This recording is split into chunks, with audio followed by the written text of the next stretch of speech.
Hello, hello everybody. Welcome to some more StarCraft 2. Right here, following it up with, you know what? We started this tournament a while ago, actually. Let me turn on that webcam for you fellas, for you. There we go. Let's ruin this. Yeah, we're gonna be watching Rogue versus Cure, first and foremost. A best of 3, then afterwards we're gonna have Zest and Parton duking it out as well in a best of 3. Then afterwards, of course, we won't be done as is per usual in the GSL group style format. We're going to be doing a winners match, a losers match, and then a deciders match. And then ultimately, in the end, of course, we're going to know which 2 players of these 4 are going to be moving forwards into the playoffs. At the playoffs already, we have time and innovation waiting. Time we actually saw on Friday. 2 days ago was an amazing run overall.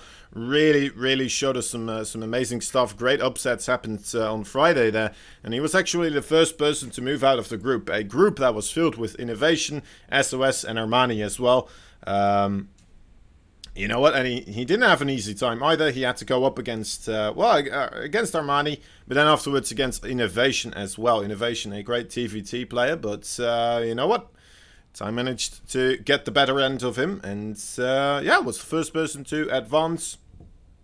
Now we're here. Rogue versus Cure. I believe they are doing their veto process right now. And we're just gonna have to wait and see what the maps will be, and then we'll get stuff sorted. Look at this guy with his crisp green screen. Yeah, that's right. Actually, I got a bit better with it. The 2-pack hologram. Thank you, my man. Thank you. That's high praise from somebody that you know, has actually a hologram. Is there a coupon code for this Matcherino? I heard the coupon code was used up. But this is just this wall. That's right. But yeah, I heard the coupon code was used up. You can still try ahead. But otherwise, you know what? Those quests that are available in the Matcherino, pretty much as helpful, if not more helpful overall to the StarCraft 2 scene. Since it allows us to, you know what, show to sponsors that there's a lot of interaction with the StarCraft 2 scene when they do invest into it, right? So, yeah, take that into account. Anyway, what's up? Wow, how are we all doing? Where did Cure beat Rogue? Cure and Rogue still have to play, so I mean they're in the party group now. They're trying to see, you know what maps they want to play on, and then we're gonna go into those maps, and we're yeah, we're gonna have a good time just watching these 2 fellas duking it out. I'm kind of interested in seeing how well Rogue's going to be doing here against Cure. It is only a best of 3, so that on its own could provide a little bit of tension, right? Because it's only two losses, and well, you're into the loser match. Not completely out of the tournament, of course, yet, but pretty close, right? Pretty close. Just 2 more losses away, and you will be out of the tournament at that point. You'll be missing quite a nice little bit of extra money as you know, with the playoffs immediately having that top 4 secured, gaining a bit more of the overall wealth at that moment in time, of course. But yeah, I'm assuming it's going to be close. But you know what? With Rogue, you never know. You never know with Rogue, right? I mean, he might just turn up some sort of a crazy aggression strategy that Cure didn't see coming. Take the first game, easy peasy. Second game, all of a sudden, you know, he's got a Nidus Worm in his base, and who knows? Cure, on the other hand, a little bit of a similar story, right? Could have the could take a very quick control of the game itself, and may be able to just keep pushing across the map that way. It's kind of how I would envision it going if Cure would be taking this game. It's fully possible, We're just kind of have to wait and see what is actually going to be happening here between these guys. There we go. First map will be Pillars of Eternity. Let me just quickly muck about with these settings a little bit. I feel like I'm too bright, but oh well. Oh well. I'm sure it will fix itself eventually. Anyway, Cure versus Rogue, there we are. Pillars of Gold. Afterwards, if we get through the entire thing, we'll have Everdream as well, and Death Aura as the second and third map. We'll have to wait. We'll have to wait how it will be. Moving onwards, Cure beat Rogue in the Super Series. Okay, in a best of 5. It surprised me. Honestly, I think Cure is always a threat to be taken very seriously, especially in these online tournaments. In sometimes the offline tournaments, right, like such as the GSL, he may seem a little bit underwhelming. He may seem a little bit underwhelming, but I feel like that has a lot to do with nerves overall. He is one of those players that just really hasn't quite been able to take a massive strides in the offline markets, and overall in the online business, he has been absolutely crazy, kicking ass and taking names continuously. And we're gonna have to wait and see if he's gonna be able to do it here again, or whether Rogue has taken some notes on that previous best of 5 series they had in the into the ITaX Super Series number 16, as Tupac is saying, is telling us. Thank you, Tupac. Nice to see Bitterwood here as well again. He just puts something on Zest. Thought Rogue versus Cure could go either way. Yeah, that's true. That is true. Honestly, Zest versus Parting, I think that could go either way as well. It's a really rough one to make the call there.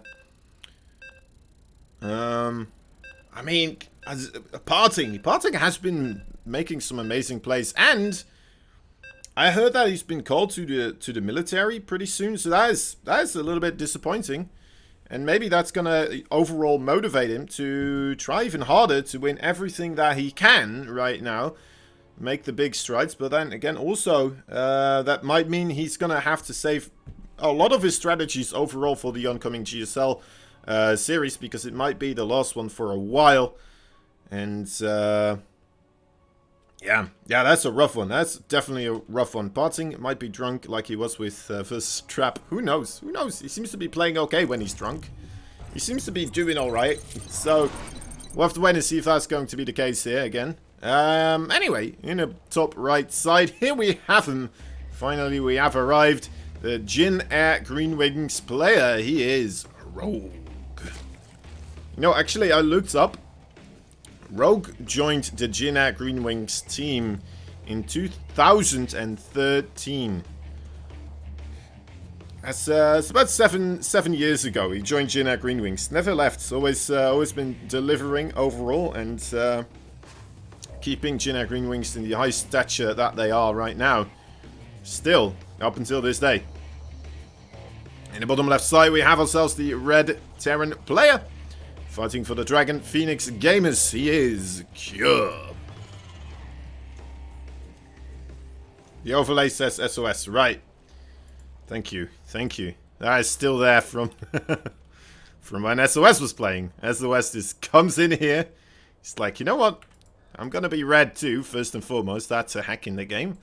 I'm gonna play Zerg because, you know what? Brodos ain't cutting it for me anymore. And no, it is Rogue. It was Rogue in disguise, pretending to be SOS, but we have uncovered him. Starting the mind games here. Alright, anyway, alright. Very standard stuff so far, right? Very standard stuff. Neither of these players putting the gamble hat on and going for some sort of a weird early on one base kind of strategy, right? Whether it be the spawning pool first or a proxy barracks play. I've been seeing some more popularity with the double refinery play as well for the Terrans, of course.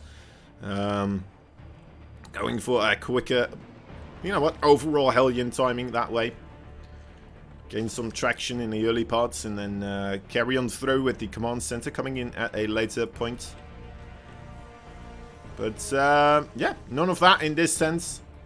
None of that over here just yet. Factory, there we are. So yeah, the fun part of these two guys, of course, would be if we get a nice big macro game overall.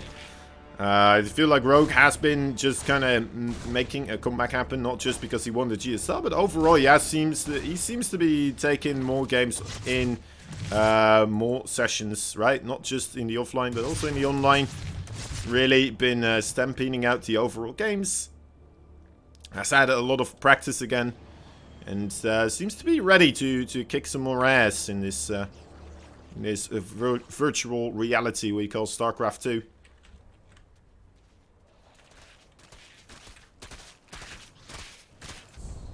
And you know what, whenever he will get that started, it is always a sight to be seen.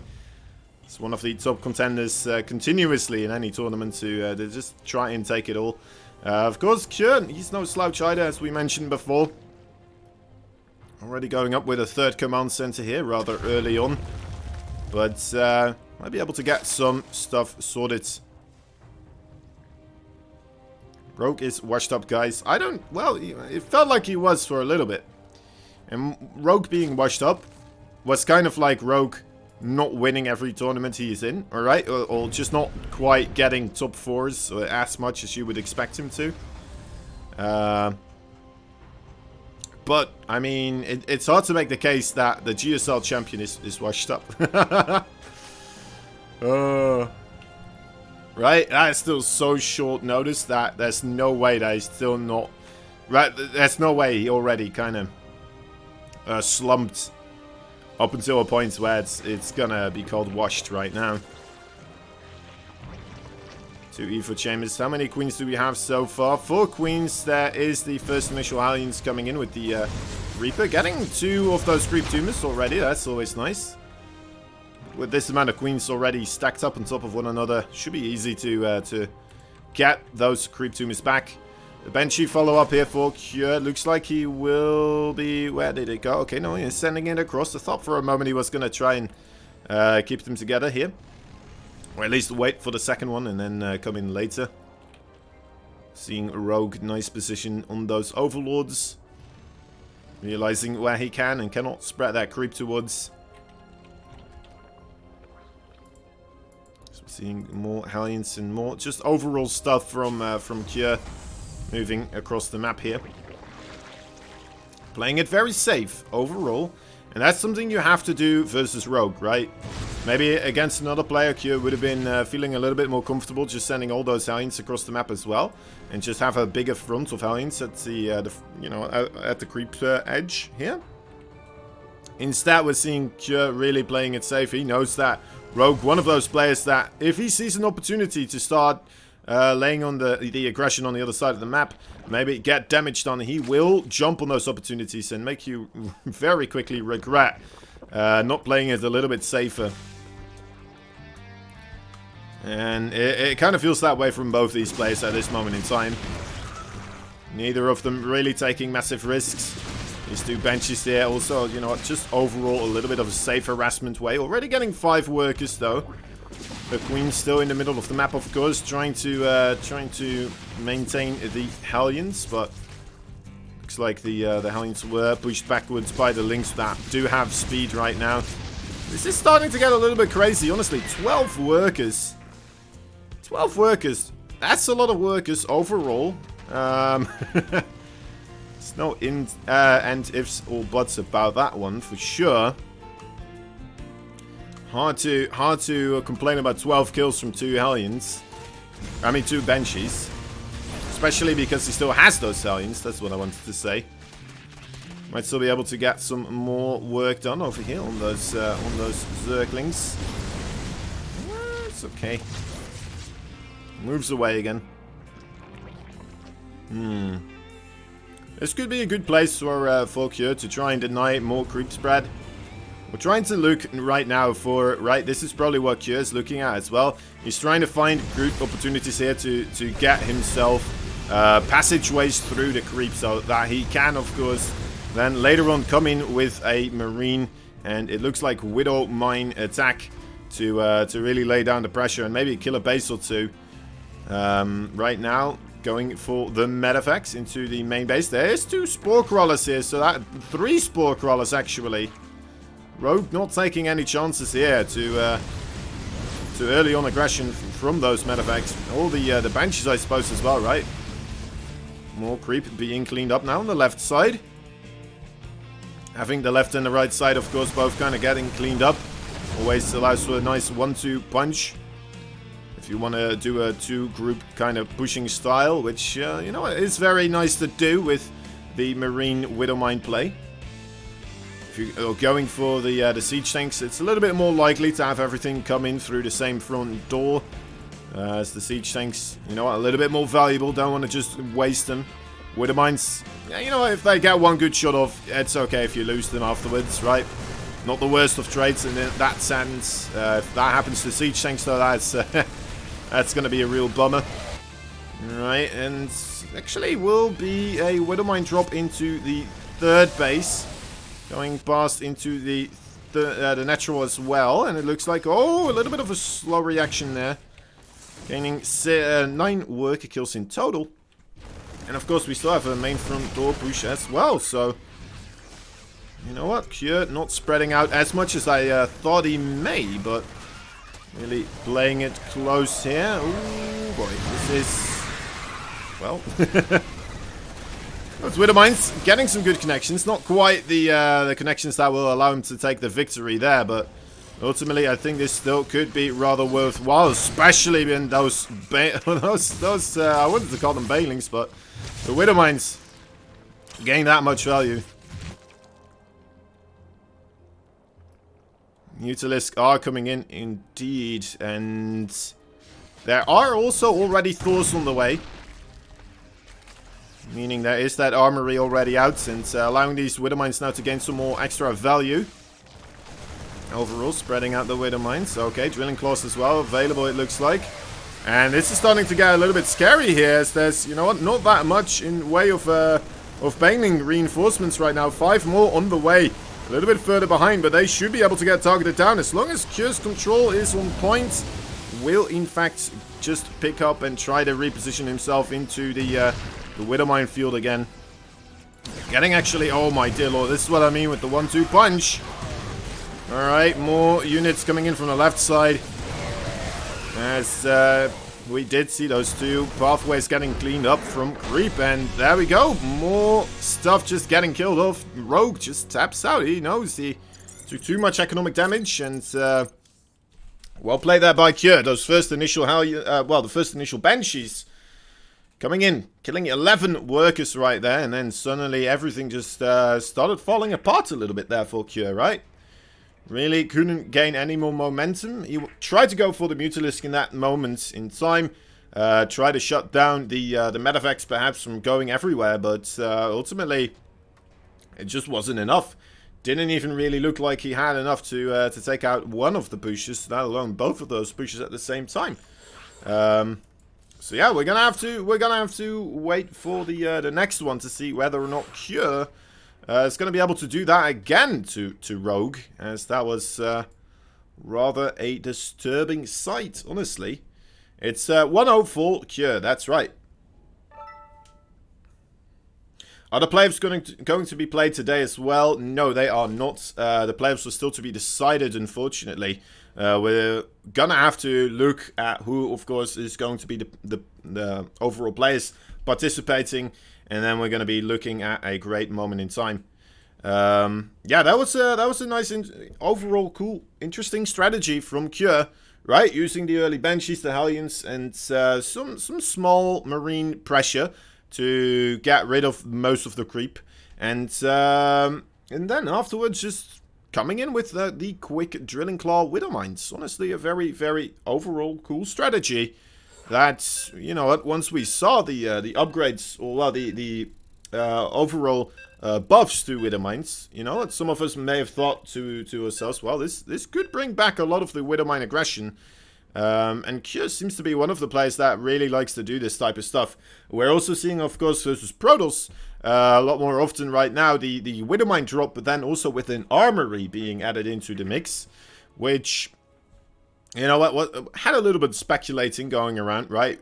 Protoss already opening up with either the Robo or the Stargate anyway, so stealth detection should already be a thing. But ultimately, Ultimately, the follow-up was really what brought it home right there in that matchup, I would say, right? Going for the Thor push right afterwards, making use of that factory in a different way. And, yeah, look at this, boys. All right, it's the... Did he just misplace his supply depot? He just misplaced the supply... Unless if this is like a new way of walling off, which I... Huh. You may just put something over here, like a barracks, and then another... That wouldn't make sense, right? Anyway, alright. it's just misplaced. Interesting. Top right side, there's the red Terran player from the Dragon, the Phoenix, the Gamer. He is Cure. He's also over here right now. And he will get scouted rather quickly. Let's see the reaction of the Blue Zerg in the bottom left side. Jinner Green Wings. He is Rogue.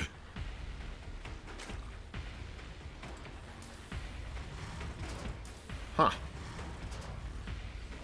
It's like there's no reason to to put your supply depot like this, right? Am I going crazy, guys? Have I just lost my ability to call anything in StarCraft 2 right now? Do I have to give back my gun and my caster badge?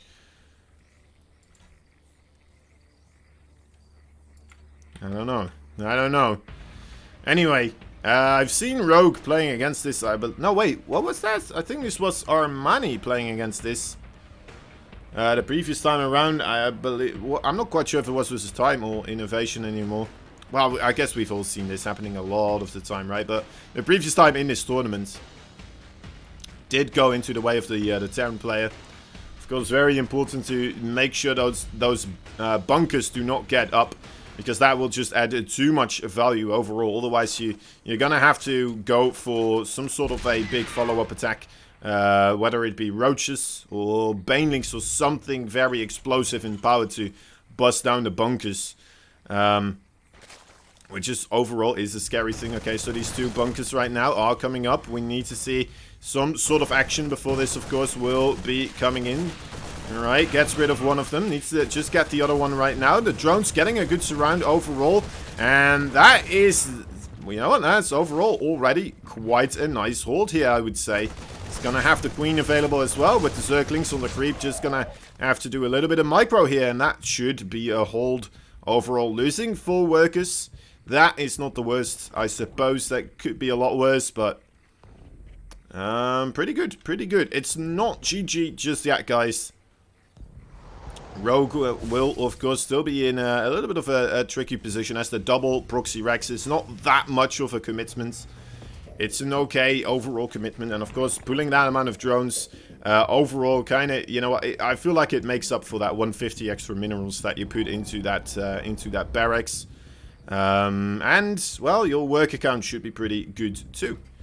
Should be pretty good too. Although Rogue now, of course, he knows very clearly that with such an attack, with such a committal to aggression, there's not a lot coming to try and kill you anytime soon. So he feels absolutely as safe as you can feel right now to start droning up. Nice catch on this Overlords here. Making good use of, you know what, I'm having to fly my barracks over anyway, so might as well try and pick off the Overlords over here. Smart move, smart move. Third base for Rogue. As we're just kind of wondering what cure his follow-up will be right now. It looks to be rather standard. Making himself the tech lab for the barracks and a reactor as well. Slowly going to get those infantry upgrades, it looks like, and just add in more of the Hellions right now, as they are the key unit right now to not just be overwhelmed by links, of course. Doesn't look like that is going to be on Rogue's mind anytime soon, though. You know what, just kind of assuming your opponent won't be building Hellions is it's a little bit of a weird one overall in the TVZ matchup. Doesn't happen really ever anymore. Of course, you'll always have those fire trucks coming in. And they are here again. The Zergling trying to get a little bit of a scout off. Does see the natural base, so that on its own already indicating a little bit more of Cure trying to catch up on the economy. I'm not quite sure how many of the SCV count, how much of the SCV count he saw, but We'll have to, well, take a gander, of course, at these Hellions now.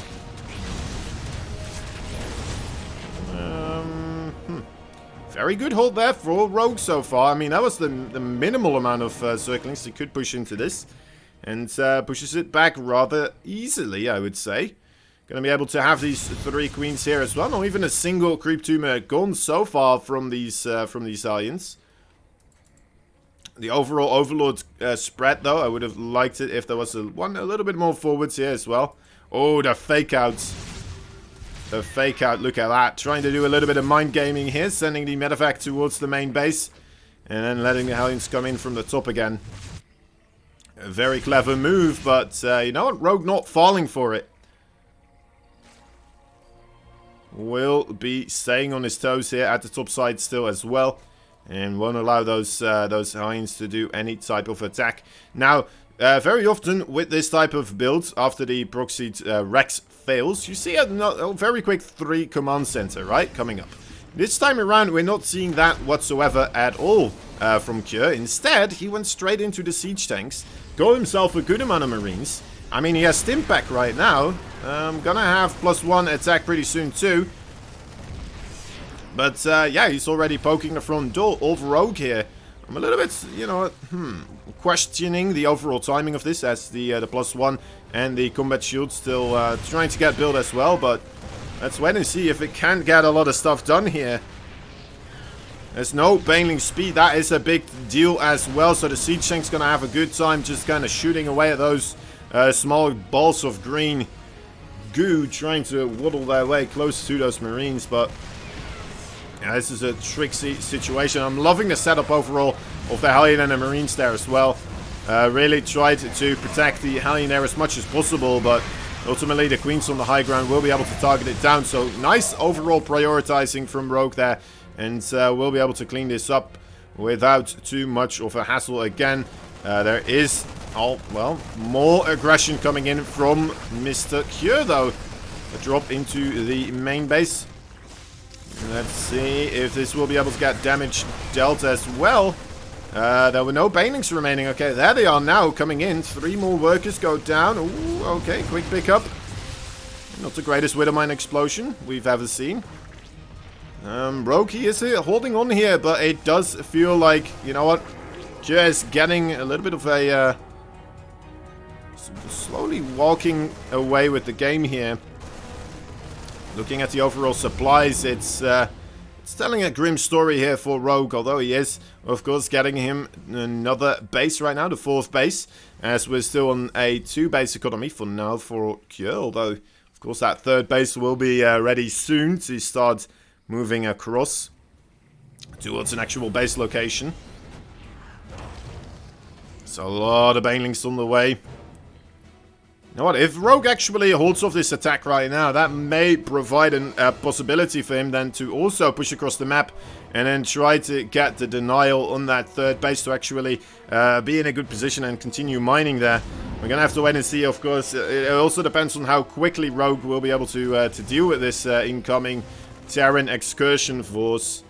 Looks like they are planning to siege up the main base here, right below the mineral line, abusing the high ground and low ground scenarios here. That's a lot of banelings, though. So, it's a proper amount of banelings, as they would say. Let's see, spreading out everything, looking to perhaps intercept a attack as well on the top side, if that were to be the case. He's not quite sure. It feels like he's anticipating that this army is a little bit small. There must be something else going on at some place, right? Realizes there's nothing there and just decides to go for the counter-offensive. A very smart play overall, as we mentioned before. This is leaving the 3rd base quite open here. There are a couple of the Mariners there still ready to come in and push back. Just a Zergling army, though. Liberators as well now on their way towards that 3rd base. Rogue finally committing here to cleaning up this siege tank enclave on the low ground. The main base as well, a little bit in trouble. The same time, of course, those Liberators sieging up right now. Nothing there to defend against them. And that's going to do a dent in the overall economy of Rogue again here. Very nice play for Kjør. 7 workers in total go down. Oh, the Queens, actually, the conga line, not the best way to deal with Liberators, unfortunately. And his third base still completely out of mining now. Doesn't find any sense of relief. Alright, except until those Mutalisks show up now, finally. But as well, the fourth base here for Rogue, that's gonna be under a lot of pressure.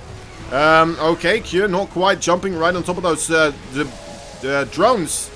And that's a good deal here for Rogue, I would say, as this is buying him a lot of time to safeguard these very, very valuable assets of his. Although, you know what, taking a bit of a beating there, not having any banelings remaining.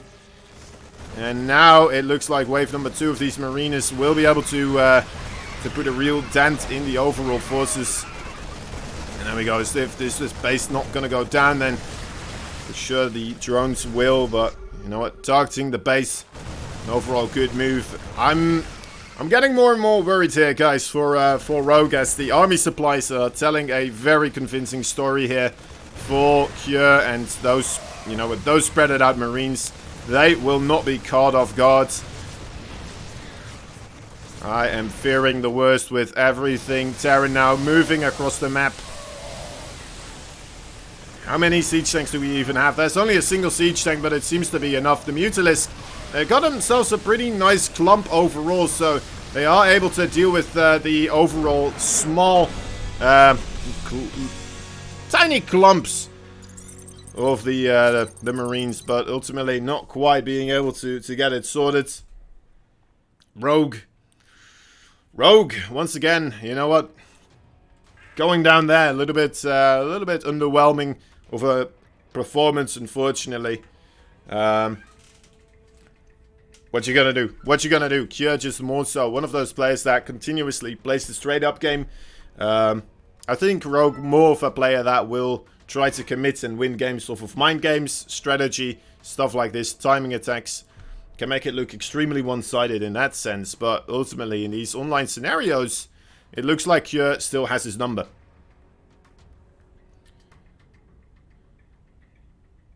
Who's gonna win the fight tonight? Bayern or PSG? That's a tough one. I don't know. Guys, thank you so much for the follows. I don't even know what you're talking about. I'm a nerdy gamer, boy. I'm not. Is this? Anyway. Alright, well, Rogue. Yeah. Oh well. What we gonna do? Unfortunately, not really going into his favor there. We're gonna wait for the next one. Barting versus Zest. I wonder how much aggression we're gonna get from these players right now.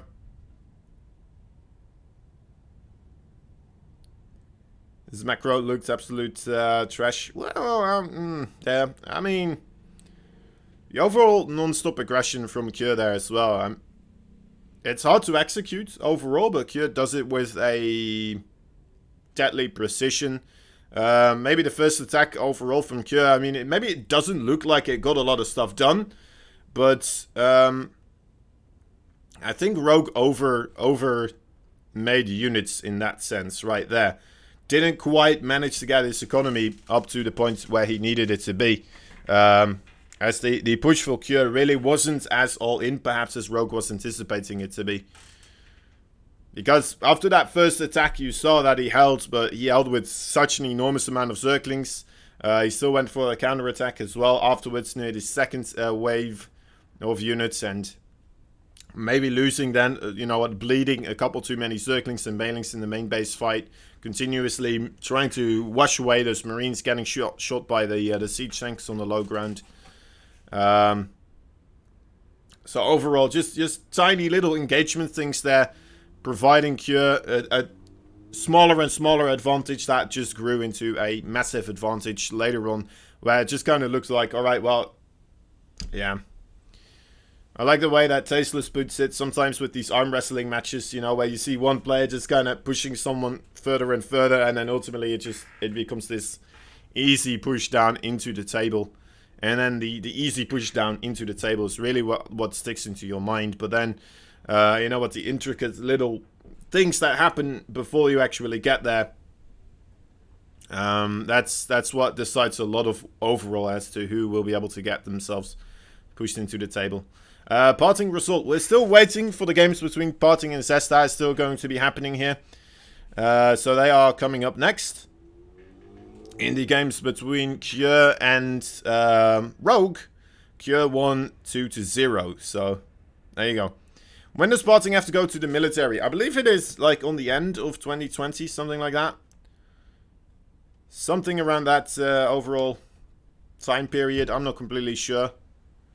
But yeah, it's gonna be pretty soon. Unfortunately, it's gonna ask for a delay, of course. But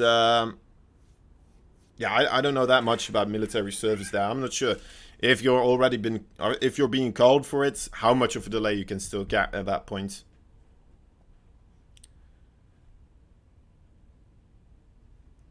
Rogue shouldn't win GSL in that meta, though.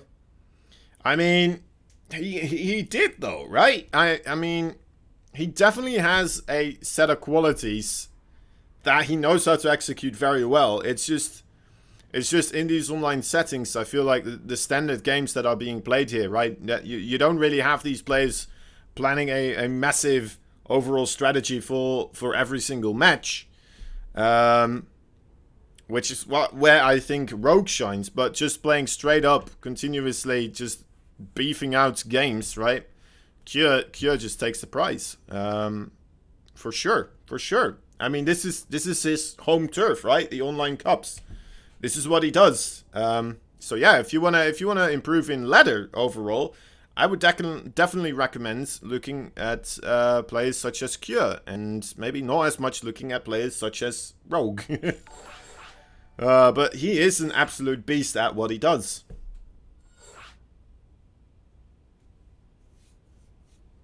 Anyway, guys, thank you for the follows. Thank you for hitting us up with those Matcherinos. All the support overall you guys put in here. Very much appreciated. D1100. Thank you for the follow. SC2 Black Eagle as well. Crevented. Primal SC. Athila01. Huts Thrill. 16k. Wait, what's this? I'm trying to decipher whether or not this is something that's gonna turn out as something bad I'm gonna be saying here, and then after I say I'm gonna get banned or something. I'm not sure. I don't think it is. I love you too as well. Thank you for the follow earlier on. And Pat, Dcash11B, Pang Bobby, Acid to Gyarados, Marchipools as well. Welcome. Hope you guys are having a fun time with the StarCraft 2. Looks like one of the players or persons in the party group right now not accepting that that invite. Naughty. No, wait, that was another one. All right, I already called you out. You're welcome. Pang Bubba, Dron1, Megatron Love. Much appreciated for you guys being here. We always are hoping to, you know what, provide good StarCraft 2. And just have you guys have a good time overall with, you know what, some of the best players in the StarCraft 2 scene. And maybe, you know what, with some alright commentary now and again as well.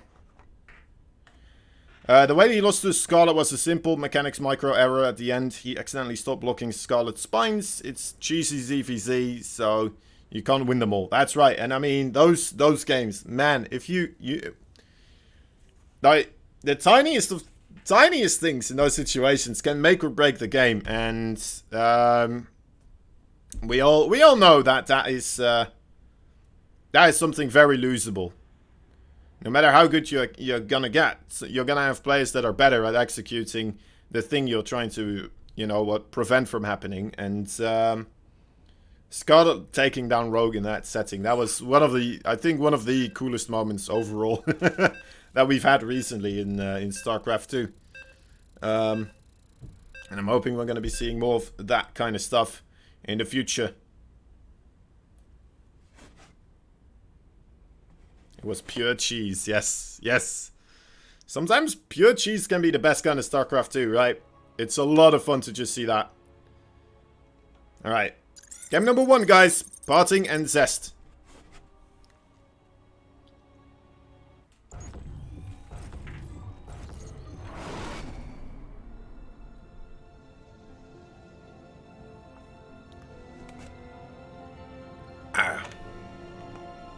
The milk.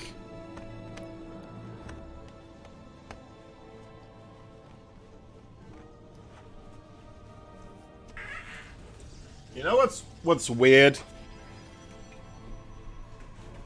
You know what's weird?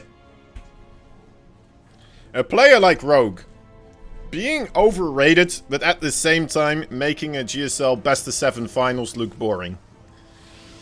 How does that sentence work? I mean, it seems like a conflict of interest right there, you know? If you make a GSL finals best of 7 look boring, and then you're also overrated. That is... I don't know. Anyway, we got ourselves a new match here, guys. Don't worry about it. We're gonna be able to continue talking about Rogue later on again. As he'll be playing again. He's gonna be playing against either one of these players right here. In the bottom right side, we have ourselves the Razor Edge Protoss. In the blue, he is Zest. Top left side, we have ourselves the Dragon Phoenix Gamer. Once again, showing up with another one of their top competitors. Oh. That was a fun little burp. He is Parting. I had to do that during Parting's introduction, didn't I? Crazy.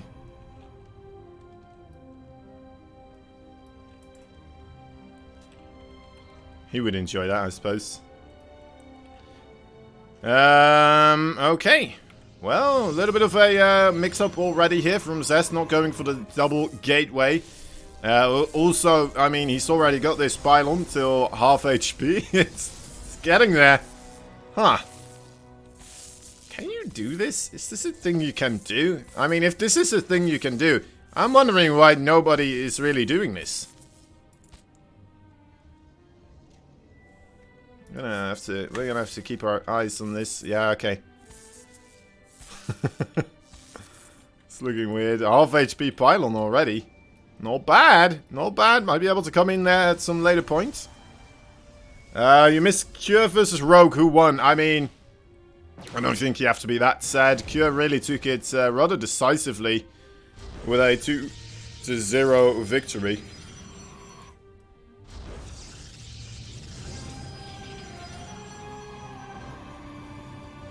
Alright. Both these players going for the expansions. Parting going for the Twilight Council. So that on its own, I always say, should be the overall rock paper scissors for the Stargate, right? You have the Twilight, the Stargate, and the robotics facility.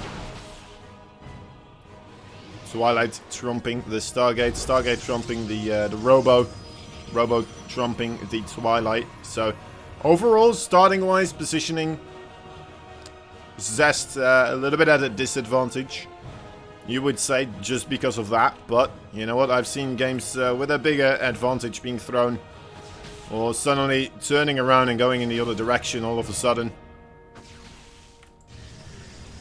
We'll have to wait and see. Cure has nothing. I mean, Cure, I think Cure has a lot of online cups victories. Like anybody that watches a lot of the online cups, they know Cure is always one of the biggest overall chances to be taking a game, or taking the entire thing, the first place. Alright, Oracle time, already getting 3, 4, that's pretty good actually. Oh, might get more, the probes moving around. Decides to go for the natural base instead. It's only entries here, so maybe he could have tried to stay on top of those probes a little bit more so, but doesn't want to take hold damage, it seems.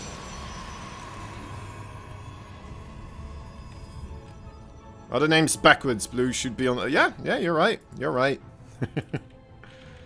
There we go.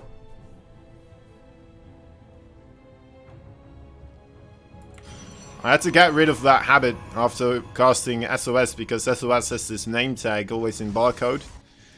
And then you can't just do it with a simple button press. But you know what? I can be I can stay on top of this again. So those 5 initial worker kills are actually 6 now. Nothing to be scoffed at, of course.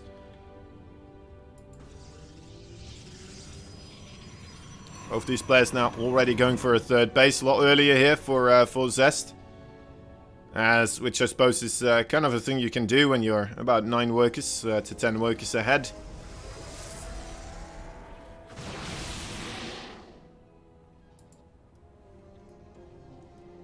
The Oracle still trying to find an opportunity here.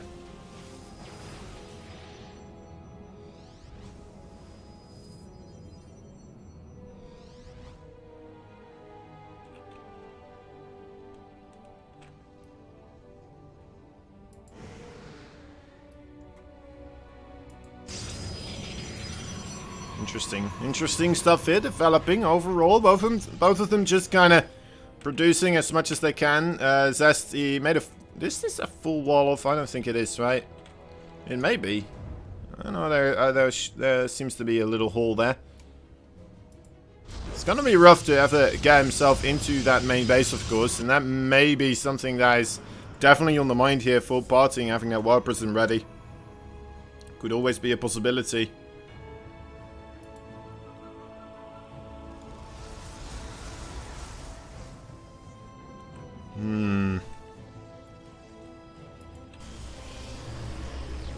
Templar Archives for Zest with the charge on the way. For Parting, we're seeing the robotics base, so it looks like Parting is a little bit more willing to... I believe we're going to see disruptors out of him. And it looks to me like Zest is going to be the one going into the Archon charge slot composition, right? So Archon charge slot's a little bit more beefy overall in the mid game. Ultimately, though, in the late game, I would say the Stalker and Disruptor attack definitely going to take the big prize overall in cost efficiency. As long as you get up into the higher supply ranges. But until then, of course, a lot easier to just get more Archons and Zealots out instead of getting more Disruptors out. There's the Disruptors now, only the first one in production, about to be ready. But of course, here is Zest already with 66 army supply, make that 80 army supply versus 42. This could be a lot of trouble here for Parting. He does have those sentries, of course, will not quite get to utilize them in order to hold the ramp here. But of course, those Archons would make that already near impossible. The Zealot's not gaining as much value as Parting is making use of the mineral line here and the Nexus very nicely. But you know what, there's so many stocks here as well. It looks like Zest is just gonna out-bully Parting here. Just overall gaining that first initial advantage. And, well, yeah. Gaining the advantage in workers, gaining the advantage in economy. Outgrowing Parting like mad. And ultimately, yeah. Parting sitting back a little bit too much, I would say, right? He did take the damage, and ultimately, if he... Well, maybe if he did get himself those Disruptors, that would have been his final ticket. Maybe the chance that he was looking for to perhaps equalize some sort of a play there. But ultimately, he just took too much damage, and it was irredeemable at that moment in time. Maybe if Zest actually did wait a couple of more moments, even if he did get more Warpins, right? If you have 2 Disruptors, that becomes a whole different fight. If you have 2 Disruptors straight off the bat, coming in with some big, well, overall time buying strategies, that could have gone differently. That could have gone differently. What? Who won? Zest won game number 1. Zest won game number 1. And now we're moving into game number 2. with Parting. Already looking at the loser match right here. I mean, if he does loses, he's going to have to go up against a Rogue. And, I mean... Well, we all know what Rogue can do against Protoss right now.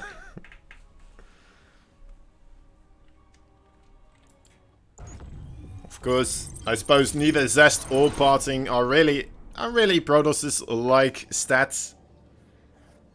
We're going to have to wait and see, though. Here we go. Let's get this scoreboard settled. In the bottom left side, we have ourselves a Raising Your Edge gamer. He is the blue Protoss. He is Zest.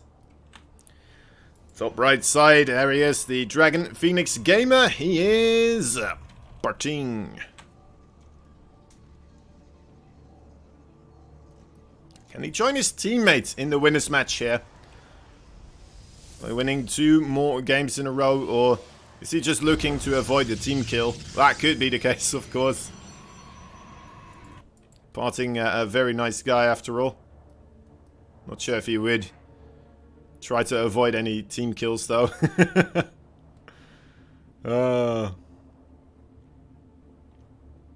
Anyway, yeah, guys. Remember, we do have ourselves the Mecherino page as well. If you want to help out, do some quests over there. That would be greatly appreciated. And you can get yourself the replay pack as well. Not just of today, but you'll get the replay pack of every single day that came before this one. And also the playoffs that is still going to be happening in the future.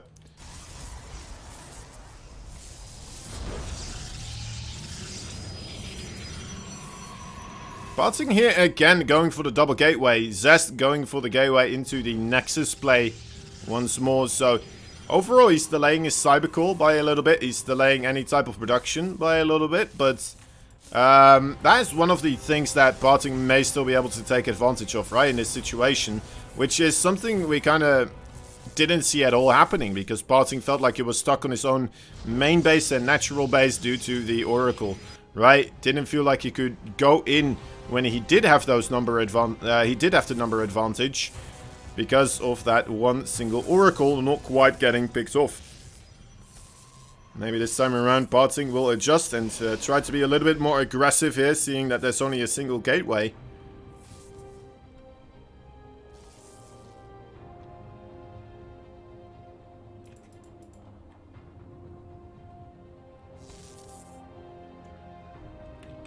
We'll have to wait and see.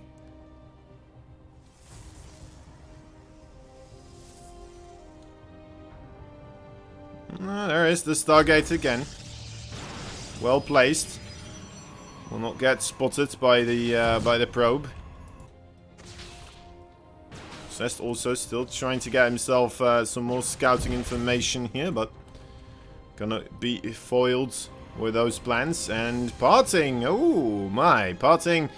Now you have it. There is that aggression that we were talking about. Let's see, does he already have a... Yeah, I would love to see a shield battery as well in his main base here. I think that would have been a good job as well. Followed on YouTube. Ah, nice. Thank you, Bitterwood. That always helps out. And, you know what? Maybe some games that you would still like to see, but didn't get a chance to. We're going to put all these games on YouTube as well, so... There's always a possibility then to find some good StarCraft that you managed to miss out on the previous time. Stalker Wars. This is feeling like a rough one, of course, because you know there's only a single Stalker advantage here. Even though Parting has the triple gateway right now, that shield battery helping out quite a bit. The Void Ray here as well, going to be working into the favor of Zest. I think Zest overall kind of realizing that this amount of pressure is coming his way. Why else would he be making the Void Ray instead of the Oracle this time around? Alright, here we go. This is now really starting to get into the crazy number of Stalkers here. This is their opportunity. No Immortals though for Parting here available. That's a big deal. Trying to get rid of the Cyber Core. Just moving back and forth. Trying not to trade blows, just get as many shots off on that Cybercore without taking damage himself. There we go, okay. Opens up a little bit of the overall battlefield right now. Should help him out with superior numbers. Especially when he's up against a ton of shield batteries here. Needs to get to the point where he will be able to one-shot his blue counterpart Stalkers here. Almost gets rid of that gateway there. Okay, there we go. It's starting to get very weird here as more and more Void Rays are coming on the map. You'd say that those Void Rays, as soon as they get like to a critical point, that may be a little bit too much. And oh my dear lord, just barely not being able to one-shot one of those Void Rays. That is a massive deal actually as well. Imagine if that was 2 Void Rays going down instead of just 1. We would have 2 Void Rays instead of 3 right now, of course.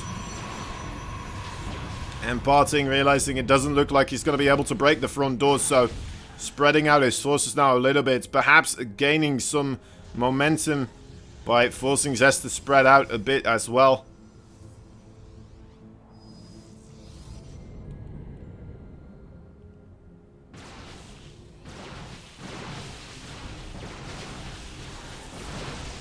Alright. I'm getting a bit anxious here for Parting, guys. The army supply is really telling. Oh, again, not being able to one-shot the Void Ray there. Again, kind of misjudging the situation and being punished quite heavily here. I mean, Zest, he's got that Nexus now. He's got the army that he needs to counter Parting, and Parting is just kind of stuck on what he's trying to do. He's getting himself a Dark Shrine together with another War Prism. Maybe that is the one ticket that he will be able to redeem this situation here, as we do not have any type of stealth detection. It could be the case, but of course, you know what, Zest, being the player that he is, I feel like he knows that something like this may be the one follow-up that he could still die to. And we're seeing a rowboat for him as well coming out, and I don't think that's going to be going straight into Immortals here. Even making himself an Oracle right now, there's a little bit of an in-between in that moment in time. Zest, he is really on the ball right now. Dark Shrine is ready. And there they come, the first DTs, but where is that Oracle? It's about to get ready. Alright, and oh wow. I think he... You know what, actually, it felt like he did the revelation there to try and get the Observer that was over the army for such a long time. And it just happened to also catch the... it also happened to catch the Dark Templars. Yes, that becomes purple when I do this. It's the first... you know, I'm on his camera and I have the colorblind mode on, so... That's what it does. That revelation, yeah, I believe... I might be wrong on this, but it felt like that revelation was intended for the Observer that was just hanging over his army for eternity. Or he just saw the DTs coming in as well. That's definitely a possibility. Because that was pretty darn nuts. Okay, well, still getting 6 kills here on those workers, but ultimately, oi, oi, oi, oi, oi, oi, oi, Parting! Oh, God, that is disgusting.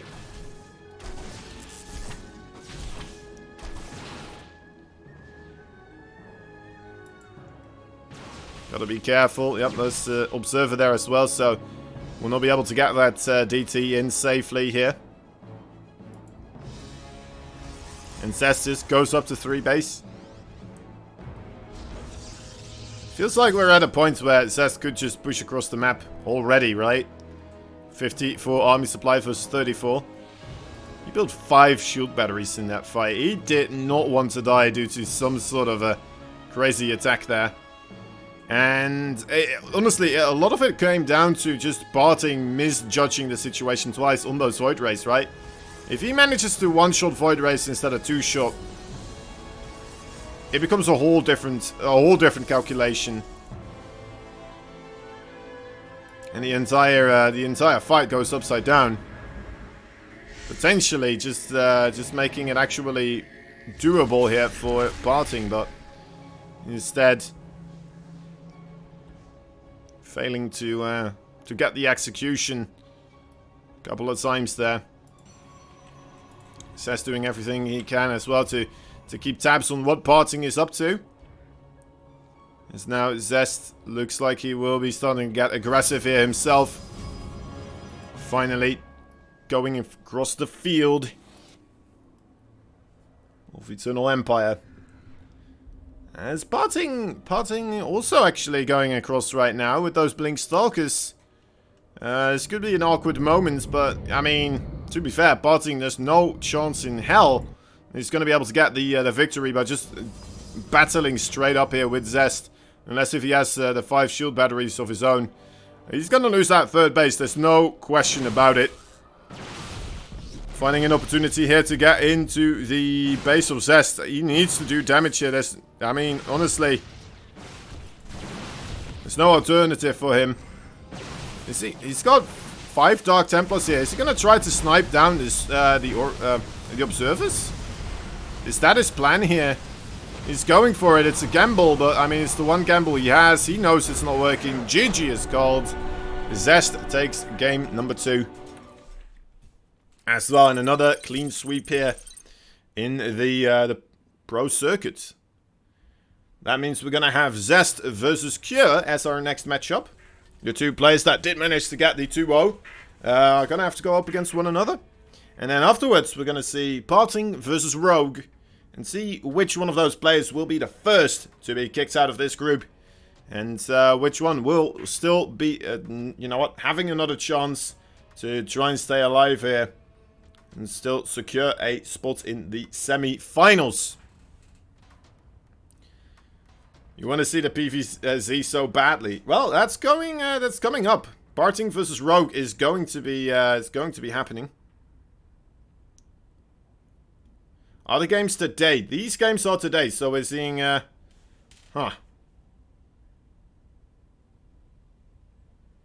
What's happening here?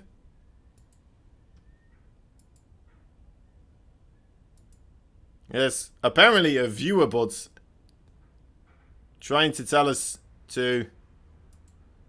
Interesting. Ah, well, it stopped on its own. That's nice.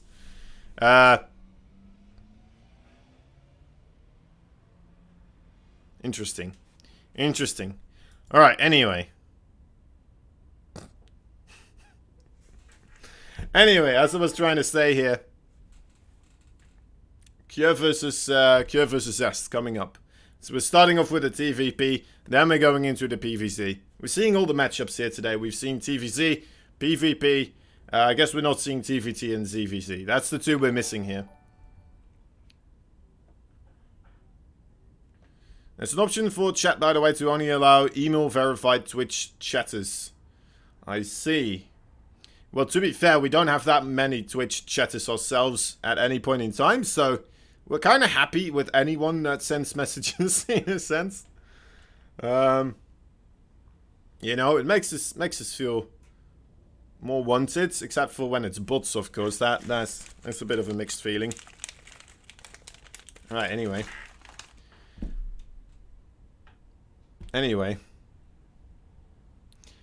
What are we doing? We're doing some commercials. Let's do some commercials, and we'll be right back. We'll be right back.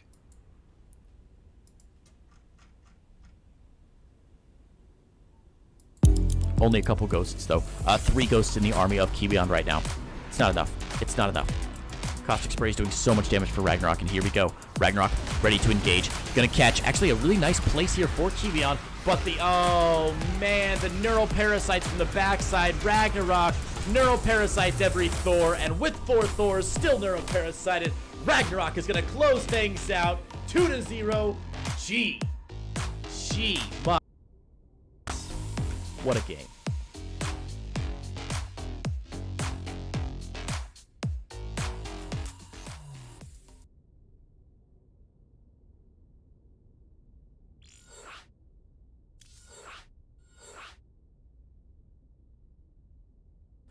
Excuse me, there we go. I'm back. It's not raisins this time. It's actually it's cocktail nuts, which let me show you. What am I eating? I'm eating, you know, well, not that one, but these kind of little tiny nuts. They're coated in I'm not sure what it is. Chewing very fast. That's right. You know what? There's only one way to eat yourself some nuts, and that's as quick as a stint marine would. Especially when you cast... Oh, right. Well, we do have a 3-minute break, so... I got all the best snacks. That's right. Living like a king. You know what, actually, also... Do I have anything else? I don't think I do. No, that's all I got. That's all I got. Alright, so a little bit of a short break here. As our Korean commentators also need to run some ads. Let me see, did I already do this? I already did that. Alright, so what are we doing? What are we doing? Yeah, let's do a quick break here again. Alright guys, I'll send you guys another one of those play of the day. Because they're pretty cool, right? They're probably a lot more fun to watch than me just sitting here. Play some Korean ads. I wish I had Korean ads, man. But I do not, so we'll have to make do with this. Alright, see you in a little bit. Here we go. Vipers are going to start pulling these units one by one. Now, the jumps are going to happen, so that does eliminate a little bit of the positioning here. But Solar's going to get on top of all of these Thors. The Thors start getting used as a part of the army. They're not just going to attack it themselves. They're going to go after that planetary fortress, and that planetary fortress is going to get dangerously low. It is, in fact, going to fall, and with it, that is going to be a big chunk of mining gone for Bunny. But look at Solar. He's still maxed out. He's killed 9 workers. He's stolen so many high-value targets of a Bunny. Bunny's not going to be able to remax as fast as his opponent possibly can. And at this point, this is now, I think, the killing blow. Bunny sitting all the way down at 130 supply. More of these depots are going to be taken down. And we are seeing the slow, inevitable fall of our Red Terran from KaiZ Gaming.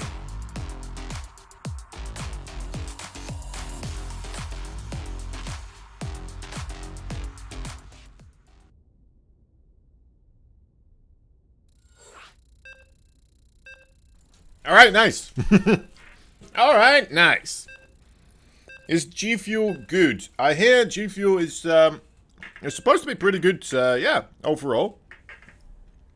You know what? A lot of people drink it. They support some pretty darn big streamers overall, right? PewDiePie, Dr. Disrespect used to as well. I'm not sure if he still does, but yeah, they are kind of like the official drink of esports. They're not as sugar-filled, kind of like the other some of those sports. You know, it's not an energy drink. Is what it comes down to. It's not just it is not that same thing. It's a different thing.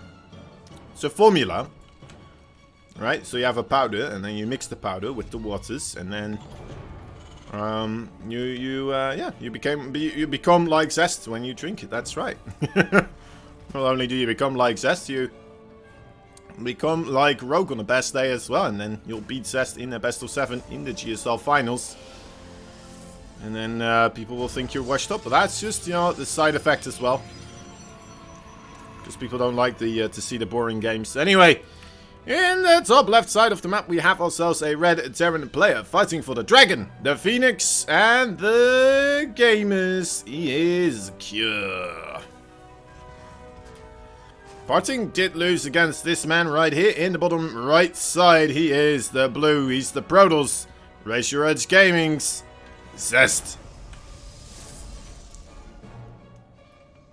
I feel like this is the biggest name for Ro8 Gaming, right? It must be.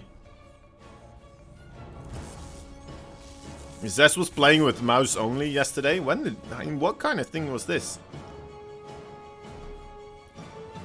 The bracket's not updated. I see. Don't worry, guys. That always happens automatically through Liquipedia magic and hard workers overall helping us out with the Liquipedias. It's gonna happen ultimately. Oh, a little bit of a misplaced command center needs to fly over. Not one of the biggest deals, but overall, a small victory here for Zest.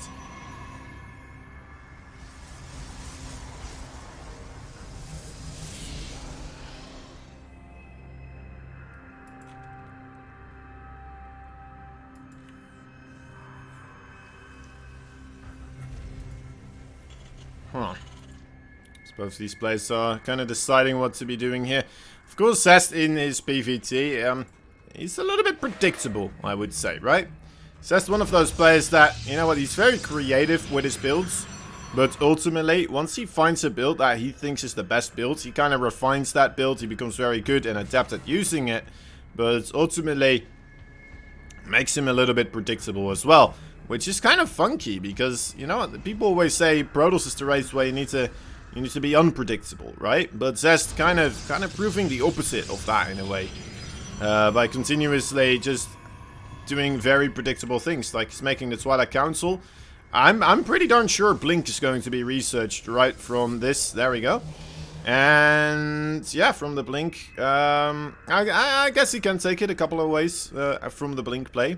Usually he plays mostly defensively with those Blink Stalkers, but we'll have to wait and see.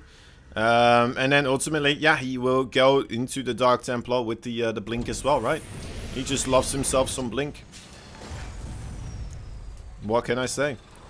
Crappy Apples, Deskam Bass Marchings, Best Marmot Test, Mulan 131, Sprite SC2, Tvet G, CSC 5K. Thank you all for the follows.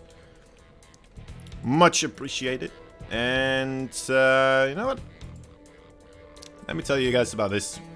Right over here, these aliens with the medevac, they should be arriving in the base of Zest before actually that Blink is ready. But it's going to be real close here actually, so let's wait and see. And if not, the Blink will be ready. It feels like it should be ready as kind of the moments when those aliens are doing their offensive. And he does manage to unload all of them. Gets the sentry. That on its own. Already a small victory. Still has 3. So still shoot one-shot probes here. A little bit of miss micro. Okay. Gets 2. 3. 4. Okay. Yeah, that's not great. That's not great. That's not the best kind of Hellion harassment I've seen in my lifetime. Oh dear lord, he's going to get the medevac as well. Look at this interception force from Zest. What an absolute big brain gamer over here. This man over here, he games. He really games. He knows his gamer stuff. Although the medevac does still manage to escape. A little bit unfortunate.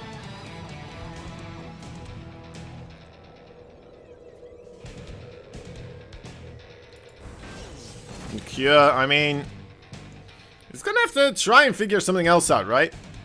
That really didn't do the job. I guess he did kill the sentry overall, and the sentry does allow for a little bit of extra scouting potential, right? It gives a little bit of clarity for Zest, a little bit of ease of mind knowing what's happening here. Also, maybe later on for the shield, the Guardian shield.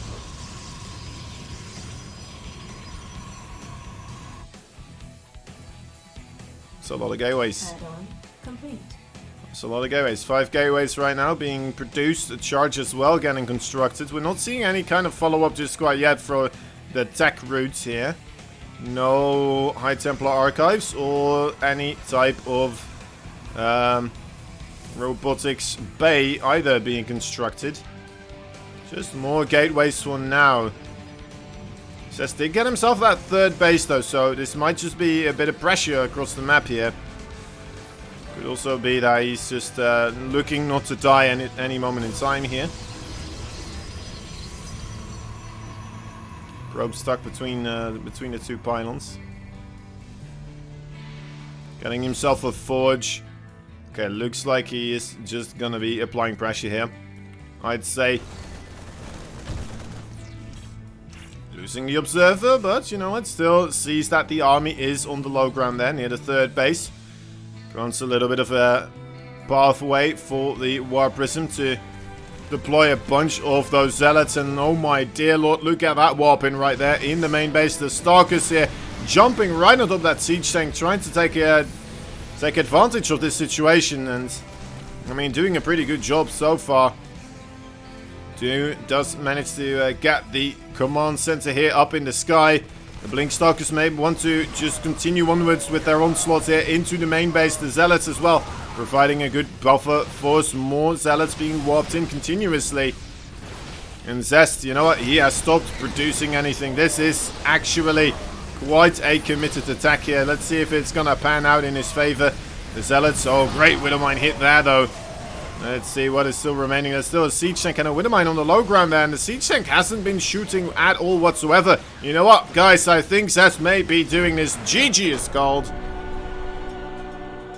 And there you go, a victory for Zest, just like that, after holding. Oh my dear lord. So that does we're okay, Rushy. Thank you. We. Yeah. So Cure going down in game number 1. We have to remember though the Hellion attack there not really panning out in the best way for Rogue. So we're gonna have to wait and see what is going to be happening here with the next one. And if Rogue is actually, Cure is actually going to get himself a victory on the boards here. But Zest, my man, he's looking pretty darn sharp. Doing a very interesting strategy there as well, right? Just sending a bunch of Zealots into the main base, coming in from the other side with the Blink Stalkers, taking out more so the static defenses as the siege tank. All while, you know what, very committed with that Blink, right? Not a moment of overall hesitation in this man right there. When he did jump forward with those Stalkers, he was like, alright, I can jump backwards to avoid the Widowmine and, you know what, not get the siege tank. Or I could jump forward, get the siege tank, avoid the Widowmine shot. And then hopefully there's not too many siege tanks behind this. Doing that, there was just a single one. But overall, I mean, it looked like that was enough for Zest to really get himself a secure in that first game. Now we're waiting to see whether or not he's going to be able to do it one more time and get first place from this group right here of just overall absolute maddening talents. Right, Zest, Cure, Parting, and Rogue, all 4 of these guys, you wouldn't be too surprised if they do manage to move on through. But at the same time, when they're up against one another, it becomes a whole different story. It becomes a difficult one to really anticipate. And, well, I mean, luckily for Zest there, he did manage to hold on absolutely brilliantly there against those Hellions. And then bring it nice and easy to a victory point, right? Guided the ship into harbor. And, well, let's see if there's more luck on the board this time around for the Red Terran player in the top right side. The Dragon Phoenix Gamer Man. He is Cure. His opponents on match points. The Blue Protoss, Raise Your Edge Gaming's Zest.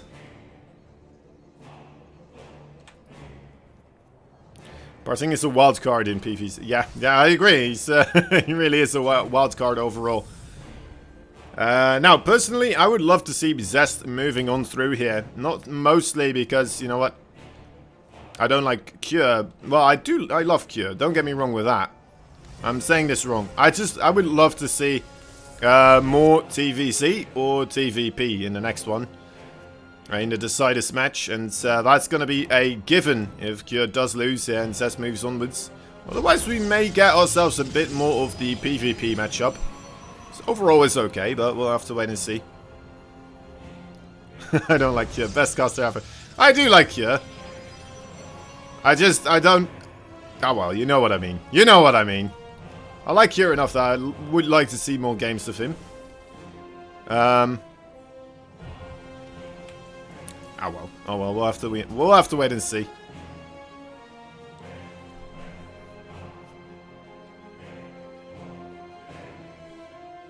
Cure will win. Clem crushed Zest in the Wardy tourney. I mean, Clem is a different breed of animal right now, I would say. He is an absolute different beast of animal. It's pretty nuts.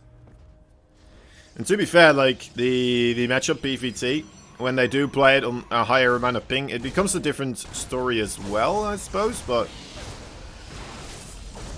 it's a tricky one. It's a tricky one. Alright, Cure here already finding a bit more overall benefit to his Reaper. Small advantage here this time around going into Cure's favor. Remember last time we saw that command center getting blocked for a moment and being misplaced because of it. This time around we're seeing that's long distance mining to the third base. A smart move actually, right? You might as well. You don't see this very often. Pretty much all the other time you're gonna see these probes just chilling in the main base, being like, oh man, if only we could still be beneficial to the Protoss cause, that would be great, wouldn't it? And instead, you know what? Zest moving them to that third base. Gonna keep them safe with the Stalkers here. Stalkers trying to get picked off there by the Reapers in the bunker. Well, not anymore, not anymore. Gonna get cleaned up. Just a slight delay in overall mining from that natural base, but mining from the third base, even though it's long distance, it's definitely helped out quite a bit here, I'd say, for Zest. Who's now... What is that? 7 workers ahead. Not too bad, not too bad. Reasonable amount to expect from a TVP. Is he already looking for the third base? Yes, he is, actually. Alright, there we go. Third base being thrown down.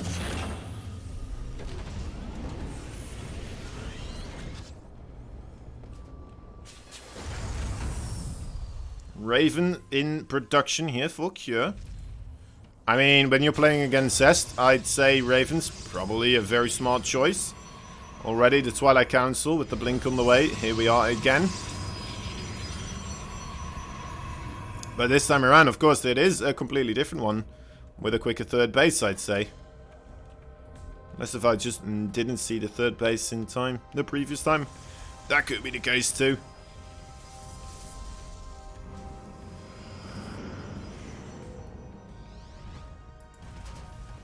I'll have to take a look back at the other game. Anyway.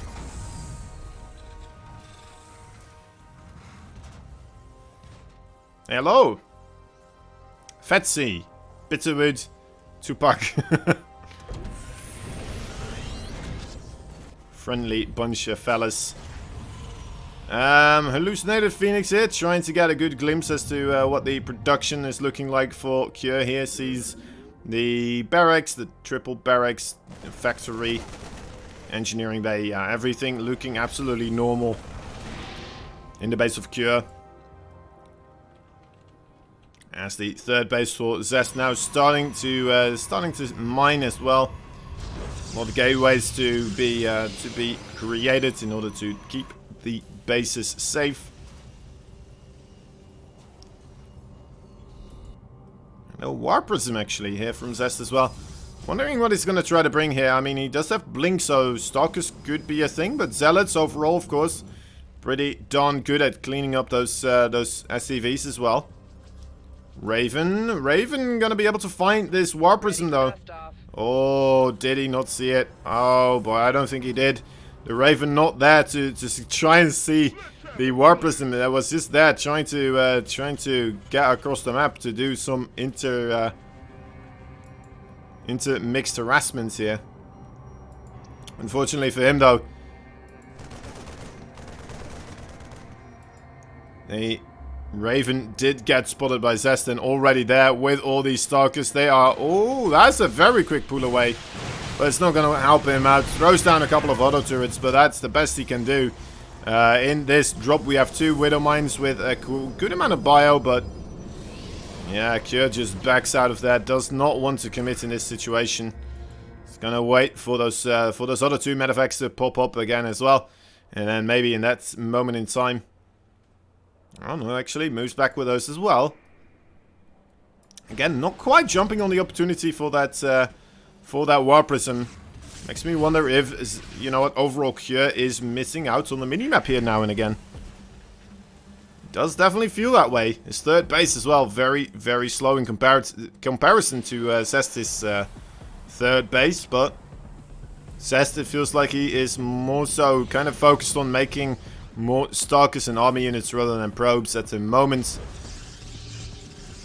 in order to ensure that he will not die to some big attack.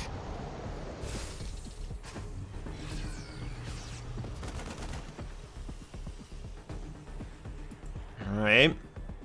Yeah, I'm feeling we're getting really close here to the timing attack here.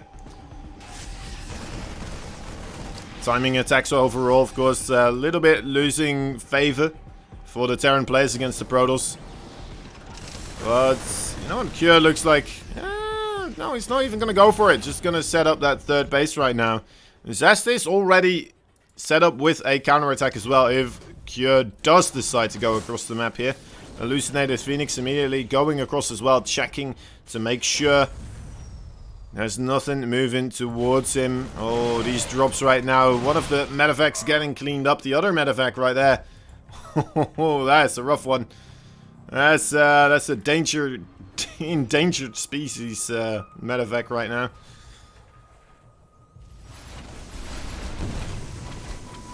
An endangered individual. Widow Mines. That's actually a good clump of zealots there to get connections onto, but ultimately not quite hitting the mark with that second Widow Mine. Still enough Marauders though to get rid of the overall forces here. Now, was that going to be enough though? Cure decides to pull the trigger, moves across the field here himself. Did that get spotted by the Phoenix, the hallucinated Phoenix? I think it did. The drop on the left side has managed to wiggle itself into freedom here. Still, you know what, this is a good move overall, right? Drawing a good amount of forces there to the left side may just provide enough of an opportunity here now on the right side to, if he does get a fight going here, it's going to be a lot more convincing for his side. But you know what, with those disruptors there, the rest of the forces as well coming back around, that's definitely a rough one. A big connection there already on that disruptor. The Widow Mines there trying to gain as much as possible, but ultimately this is just too much Protoss here, it looks like. Widow Mines doing a little bit of work, but not enough medevacs to keep everything up. And Cure has to back out of here. There's no way he's ever going to be able to break Zest in that position right there. Dark Shrine on the way as well, ready as a follow-up.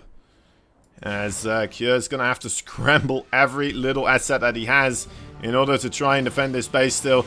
His third base under a lot of pressure here. The army units of him may be able to intercept the disruptors here on the backside, so that's a nice little victory there. But, of course, we do have units getting picked off left, right, and center. 11 SCVs already. Okay, it looks like, you know, the Stalkers are going to fall as well. And Cure did manage to retaliate a little bit here with the use of those Widow Mines that were still left behind. Zest not quite making something happen right there in time. Disruptors also get picked off again here, and suddenly Cure, you know what, with a very convincing win in that overall army, he may just be able to push back across the map here and actually get something to work out into his favor. Still has two Widow Mines here as well. Zest trying to get those cleaned up. There's two War Prisms as well, though, ready to start the harassment. And I think this is going to buy Zest enough time to really solidify another defensive front. As we're seeing these Dark Templar just absolutely crushing the back line. Cure, he is committed now. There's no way in hell that he can afford to move backwards here. Oh my god, those Widow Mines! Getting those SCVs extremely low. For a moment I thought that we were going to see two connections, and you know what, that was actually already 31 workers. And GG is called. Cure not even going to attempt to push back in there. And Zest takes game number 2 as well in a clean fashion. Again, another clean sweep in this group 2. The group of death. But so far it looks like, you know what, death is coming very quickly. And yeah, that is a rough one. That is a rough one indeed. Cure taking too much damage from the Dark Templars there, guys. He wasn't really prepared to deal with them anymore. He wasn't thinking about them anymore at that moment in time. He did have a couple of missile turrets, but he sent everything across the map, trying to deal with these. Well, you know, trying to deal with some counter harassment after taking out such a big portion of Zestis' army, and he just couldn't make it work anymore. Couldn't make it work anymore. Are DTs balanced? Yes, they are actually balanced. Are they annoying? Yes, they are incredibly annoying. And sometimes you can just win a game straight off the bat by having Dark Templar. But, I mean, if you know they're coming, if you know it's a high possibility that the DTs are coming overall, you're going to be able to handle them. You're going to be able to handle them very easily, convincingly. Especially if you're on the level as Cure. It's not going to be a problem. Unfortunately, he just wasn't ready for them. And ultimately, yeah, that was the downfall there for Cure. Unlucky. Unlucky. Well, I'm not sure if it is completely unlucky. But also, overall, just nice reading into the situation there for Zest. Or by Zest, right?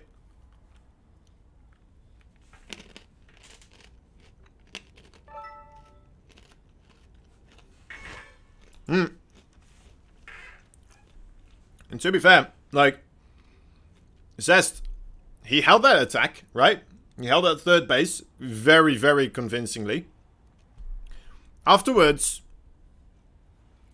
he moved across the map, true. He lost quite a big portion of his army. He did already kill 13 workers there. So Cure hard-pressed in this situation to still make a deciding move, right? Something that may be able to get him back into the game. Zest realizing that this might be the possibility, right? So one of the best moves you can make in those situations is just being like, alright, let me just send everything I have, all my army units across the map here to just facilitate something, right? Maybe get a base kill, get another army trade into my favor, and then from that position, I'm going to be set up for a solid victory right then and there. Ultimately, though, it turned out that Zest was ready with it. He had a War Prism still available in that top left side, sending in those Dark Templar as this was happening. And, yeah. Ultimately, being able to clean Mr. Cure's clock.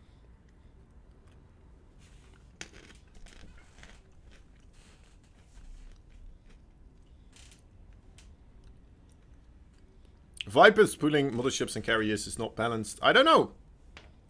I don't know.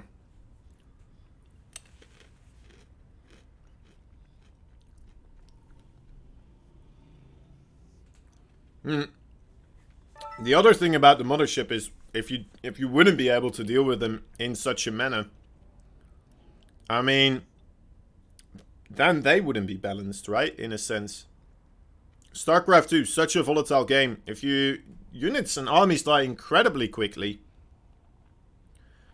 if you have to deal with a mothership in a different way, right, by actually sending corruptors into the army or above the army, you know, because it's stealth, it becomes a very, very difficult thing to do.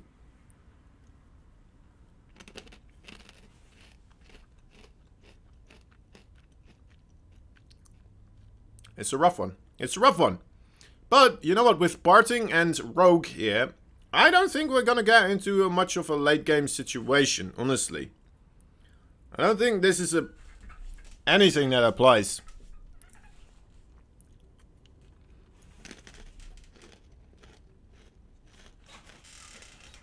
When was the last time? Exactly. It's been a while, and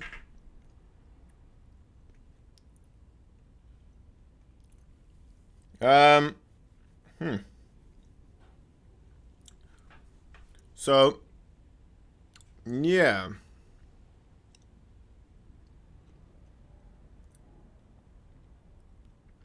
I'm trying to be careful with picking my words here. So, in a recent Pylon episode, we saw Wardy making the comments that overall, Protoss does seem to be pretty darn good in that very late game, right? They have the feedback. They have that possibility to counter Vipers and Infestors as well. They have a stronger army setup overall with the carriers, the mothership, maybe some Archons as well, stuff like this, right? Storm, very important, important asset with that composition. Overall, it feels like they have the tools they need in that late game.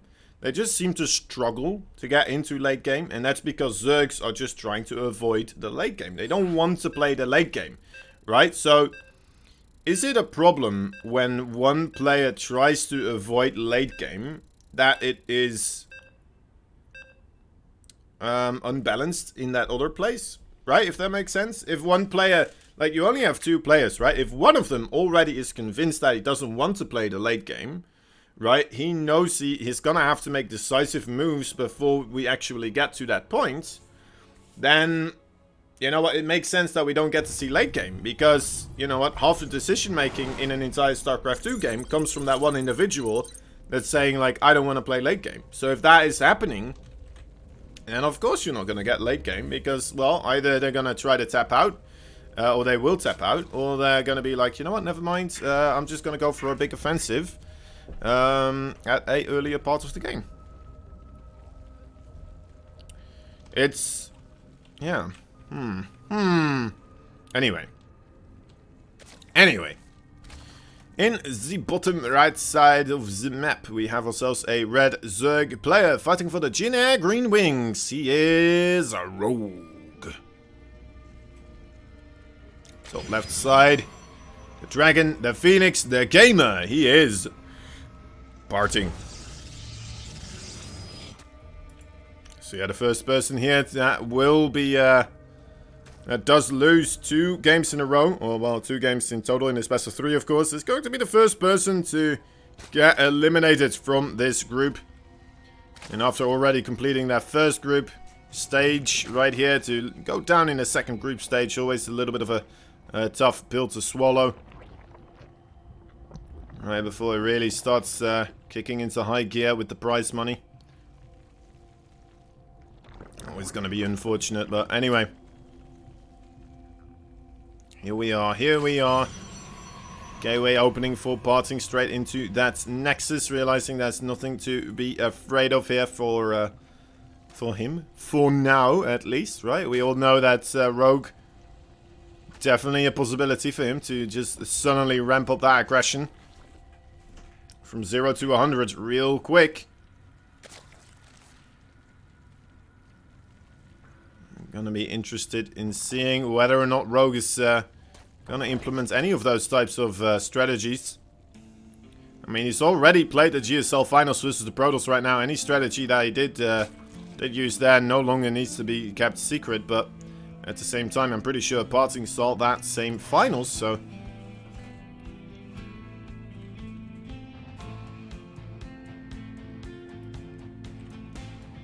It's a rough one. It's a rough one.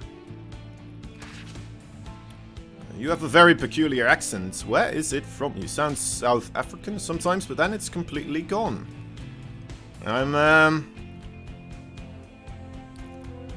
actually from where am I going to be from this time around? I'm from the Czech Republic. Let's be no.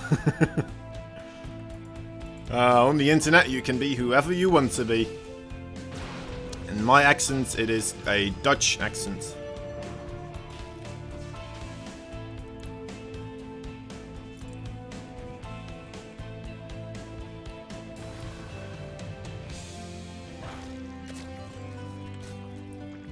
Bum bum bum bum bum bum bum bum.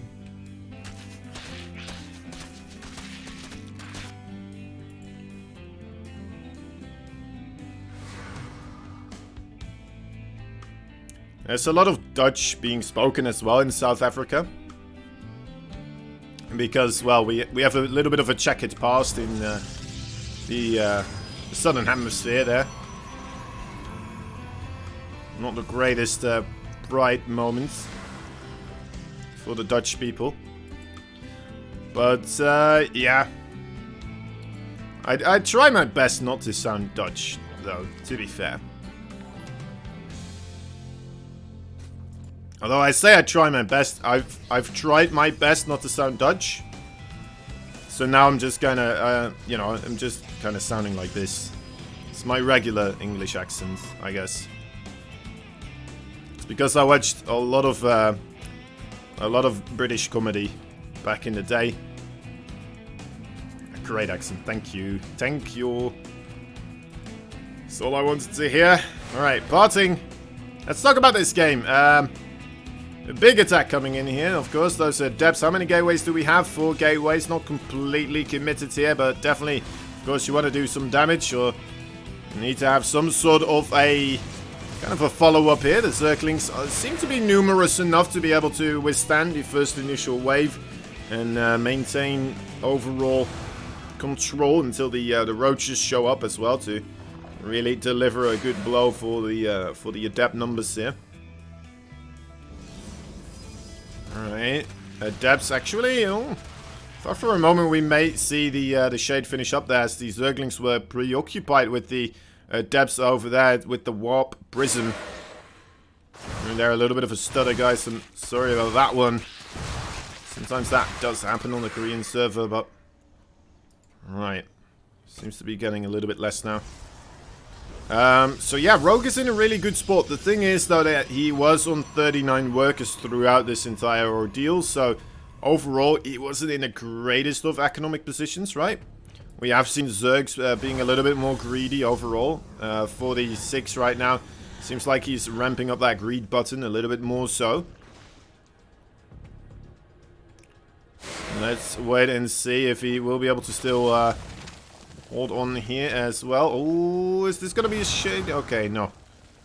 Gonna keep it safe for now. Double Stargate behind this, by the way, as well as a follow-up.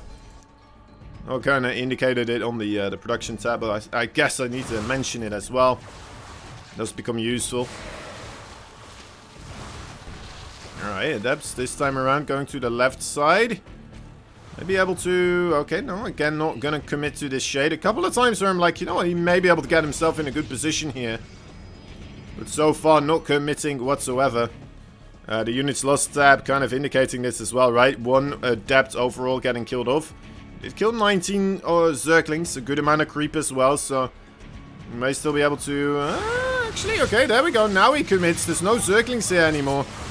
Moves into the drone line. 3 of them go down so far. The adepts at the 3rd base should be able to keep this safe as well. And finally, we do have this actually dealing quite a bit of damage. Even being able to stop that Spire from being a thing for quite a while now. That was almost done and ready to start producing Corruptus and Mutalisk. You know what? With the double Stargate here, I'm kind of wondering if that was the right choice. If we were to have a big committal to the Mutalisk here, then this would have been a nice moment in time, right? Because he does have this double Stargate. He has, he's assembling a fleet of Phoenix. So if Rogue did commit to a big overall ball of Mutalisk, that would have been a lovely moment in time for that to happen. But, I mean, right now, instead of the Mutalisk, we're seeing an investment in more Roaches. We're seeing an investment into the Ravagers. And sure, I suppose the Phoenixes do pretty good against those as well. The Ravagers in particular. But, huh. I still feel like you would get more value from just suddenly being able to beat a big ball of Mutalisk. Because that does seem to be a little bit more of an investment. Anyway, Roaches and Zerglings still moving across the map now. They are still going to try to do their best here to get some damage done. Parting. Trying to play it safe. The Spire researching the attack upgrade for the flyer units. As he's making a lot of Corruptus now instead of Mutalisk. Getting Overlord speed as well, trying to maintain safety here. Oof, those Void Rays are quick now, aren't they? Jeez Louise, look at this. This is without the speed upgrade, guys. Look at that. Oh my dear lord. Crazy. Crazy. And now the Phoenixes as well.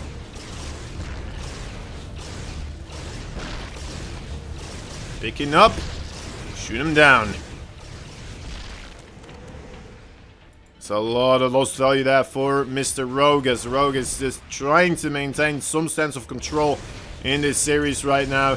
He's got a good amount of those Corruptors, but with Blink on the way now as well for Parting, it looks like it's already ready to start intercepting these forces as well right now. Okay, where did that Void Ray go? Oh, there it is. Don't worry about it, guys. He can get out of any trouble here.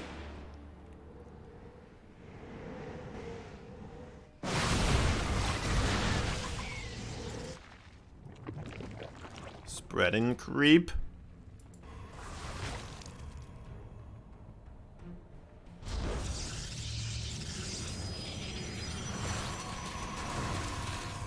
This is a weird attempt with those Zerglings here. Guess he kills off 2 Adepts, but that's not really a fight that I would say is worth doing.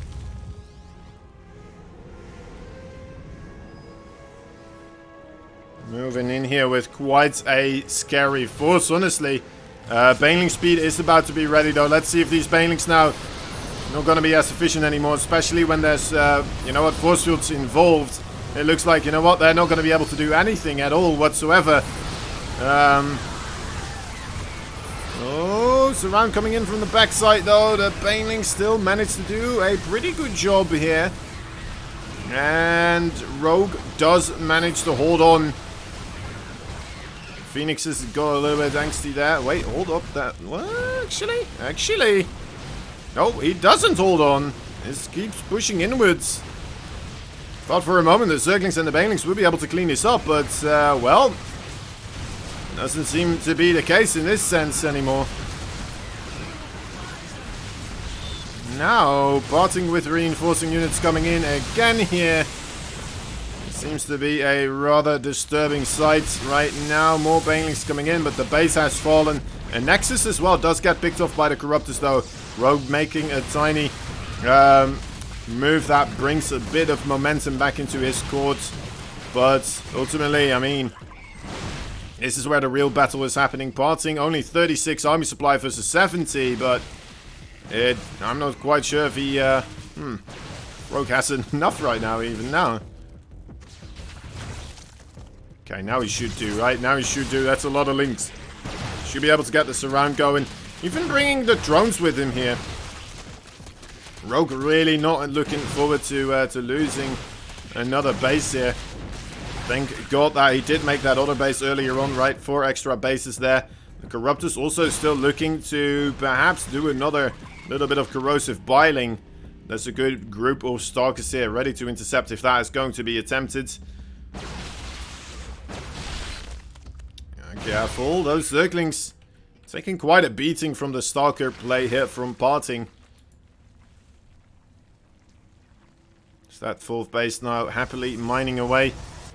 Needs to be recreated in this other position here. The Stalkers are again the main front of defense here versus Rogue, as Rogue attempting once more to gain the upper hand here. I'm not quite sure if he has enough. Especially with an Immortal and High Templar there as well. He doesn't have Storm yet, though, for the High Templar. So, oh, there we go, actually. That's 10 workers that do get killed off. So, that on its own, already a nice little trade. Doesn't manage to get a Nexus, though. That's also a big deal as Parting. I mean, he wasn't that far ahead in the worker count, but now he's behind with 9 workers only. That's still an acceptable amount for a Protoss to be at, I'd say. Especially considering that his tech is not delayed whatsoever either. In comparison to that of Rogues. With the Storm finishing up here, the overall potential that the Baneling can bring into this game, I would say, drastically decreases. As long as the Storms hit their targets, that should be a solid trade for Parting.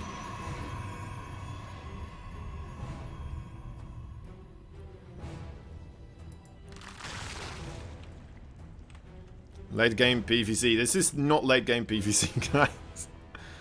This is mid game. This is now the early parts of mid game, I would say. Well, maybe the middle part of the mid game. Here we go. Banelings, yeah. Just getting stormed there. Won't be able to do too much. The middle game, exactly. Oh, wait a moment. 22 works did go down here.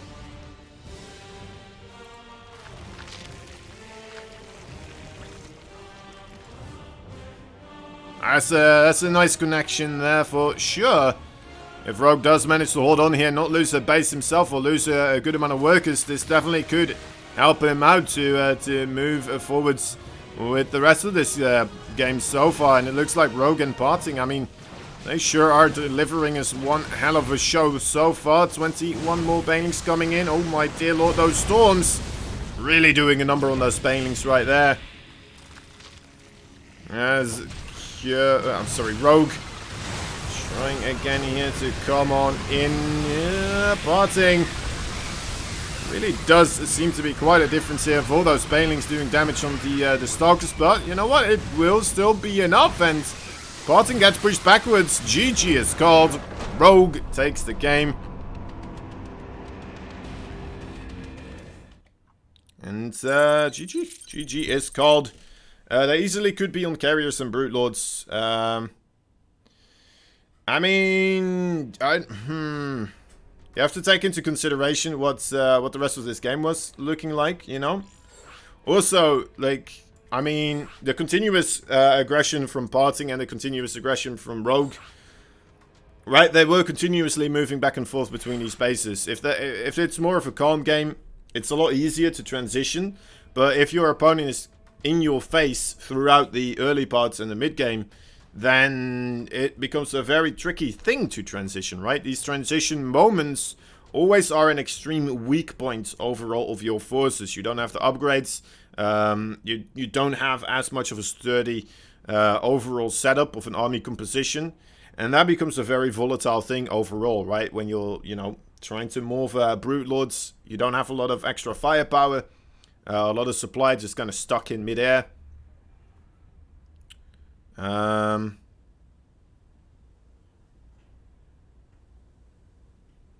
If you're defining the stage of the game by unit composition, then sure, it's not late game. But if you're counting by time, because they would otherwise be on high tech, then it's late game. I don't think you can declare late game just by time, ultimately. Yeah, I do think it's more so having to do with unit composition. Sure, you could say, of course, it is a possibility to get to the late game unit composition within that amount of time, but yeah, sometimes there's a little bit of lag, guys, but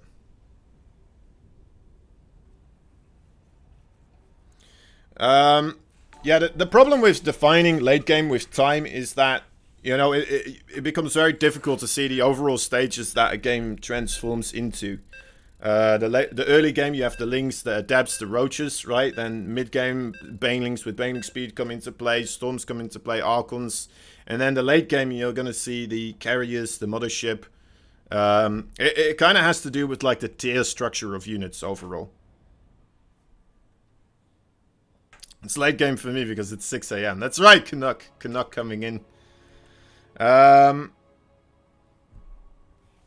Alright. Moving on through. Top right side. Here we have the Blue Zerg managing to get a first victory on the board in this best of 3. He's none other than the Jinner Greenwings Rogue. Bottom left side, the Red Protoss. He's fighting from the Dragon Phoenix Gamers. He is Parting. And yeah, the leg spikes, I don't... Oh, man. Sometimes it's just with the servers. I am in Europe, obviously, and then going on to Korea. Especially, I don't know what it is, but for an observer standpoint, sometimes it just kind of brings in those leg spikes. The good thing is that it is, you know, not slowing down the players. They are not being interrupted by this, unless if it, like, becomes really bad. Which, of course, at which point we're going to have to figure out something else to do. But overall, These players are not influenced by it. It's just something that happens when you're connecting from Europe to the Korean servers, and sometimes you get those little lag spikes here.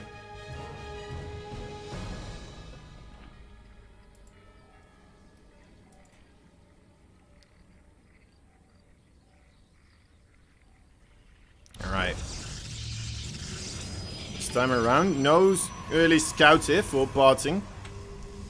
Also, everybody, thank you for the follows. Gans. How am I saying this? Weird Day 2. I am Tran 100s. Nevictus. Roka SC2. Zyphers F. Wilkinson 2000. Alpha Star. Oh boy. You don't like Alpha Star, I see. Flukeman 1. Trainwreck. Trainwrecks TVU. Crappy Abbles. That's alright. This Canvas. Thank you all for the follows. Hope I am not forgetting anyone there.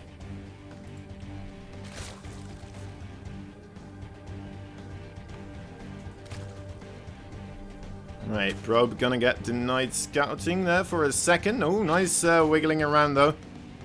Mostly looking for whether or not there's a drone. It looks like to be moving downwards. Seeing if there's a third base or not. There will be a third base. As we know. Could still be a mind game though from Rogue, but Parting taking this as at face value and assuming that there is going to be a third base, I believe. Moves back home again. Has that proxy Stargate, of course, on the way. That's going to be the real moment of truth there. Or the moment of the first deciding moment, right? Whether or not this Oracle's going to be able to get a good amount of damage. Or if Rogue's going to be able to set himself up to get the kill on that Oracle in an earlier moment in time. We'll have to wait and see.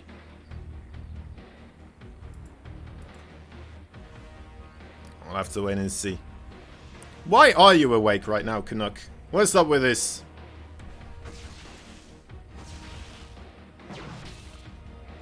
Overlord speed has finished up, and Rogue moving in here. Of course, we know he's not going to be able to find anything in this particular place. What he is going to find is an Oracle in his main base, though. There we go, already 4 workers gone just like that. The Queen's actually moving a little bit too far forwards. Could have started shooting there a little bit sooner. This is a pretty good start for Parting so far. Managing to gain a good amount of value from the first initial Oracle here. We're not seeing a second Oracle being created, though. It does get found out here now as well by those Zerglings. As the Oracle moves back around, back home, trying to gather up some more energy. Looks like this is all we're going to be getting from that, well, from that Stargate Oracle-wise. These Phoenixes, they look fancy AF, don't they? Jeez Louise, look at this. It's like a, I don't know, it looks like a DeLorean kind of Phoenix, if that makes sense. Feels like the wings could just go upwards and give you an access hatch. Anyway, the follow-up here for Parting seems to be like he is still going for the Adept Glaives. We're seeing the Warp Prism as well being created, and this is a potential threat for Rogue, of course. He is making a lot of drones right now. He does get himself the Roach Warren, though. So it looks like he is starting to get a little bit prepped here, just in case. Layer attack also on the way. He's not completely certain what he's up against. Let me see, actually. Did he see that Twilight Council with that Overlord? Okay, he did. That's a big deal. That's a big deal indeed. So, let's see. We'll be making those roaches now. Already kind of anticipating, I believe, some sort of an attack here. Sees the War Prism as well. And let's see. Yeah. I mean, this is a bad start so far for the follow-up attack for Parting. I know it doesn't seem like much, but this is why we're seeing 9 more roaches in the production tab right now. And this is possibly going to be the reason why we have Rogue gonna be able to hang on here with this attack on his front porch.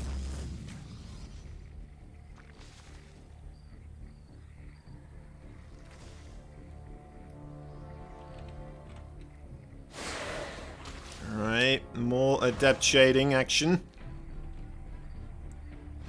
50 shades of adepts. Looking to do some damage. I think he's just gonna back up. I don't think he's gonna commit with these adepts right now. I mean, of course, you still want to be in the forefront, right? It's a great tool to kind of keep the pressure going. But you don't want to commit with this force here. You want to deny creep tumors. You want to force the army overall backwards to avoid getting a full frontal fight. By using the shades continuously to force the army of the Zerg to reposition themselves to chase the shades. And then ultimately just get those adepts home and get them together with another push later on. I mean, I guess adepts, they're not that great as, you know, other units. I'd say zealots maybe a little bit better in the later parts of the game. But ultimately, you know what, if you want to do a push at some point in time, it's pretty useful to have those adepts there, because then you can already, you know, go in with a little bit more supply earlier on than you would normally otherwise, right?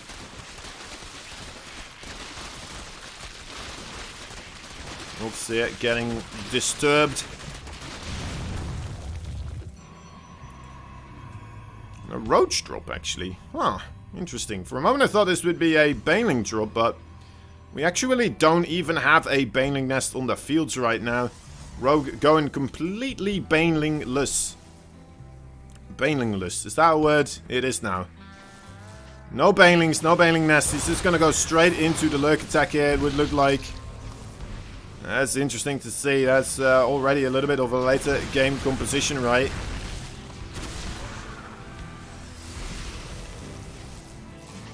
He gets himself the Vipers as well. That should be pretty darn tasty. Roaches here getting 2 kills only so far. Yep, that's the drop down again. Will not be able to escape into the corner. Let's come back around at some later points. And Barting decides to start getting a bit aggressive here himself. 2 disruptors on the right side of the field here. This could be pretty gruesome. Okay, moves them back here. It's definitely a bit of a mistake there, I would say. Lurker Den not quite ready yet, so you know what, this army composition of Rogue doesn't look to be the best to be dealing with the disruptors. Already losing a Ravager and a Hydra there, I believe. As Barting is getting ready for another shot.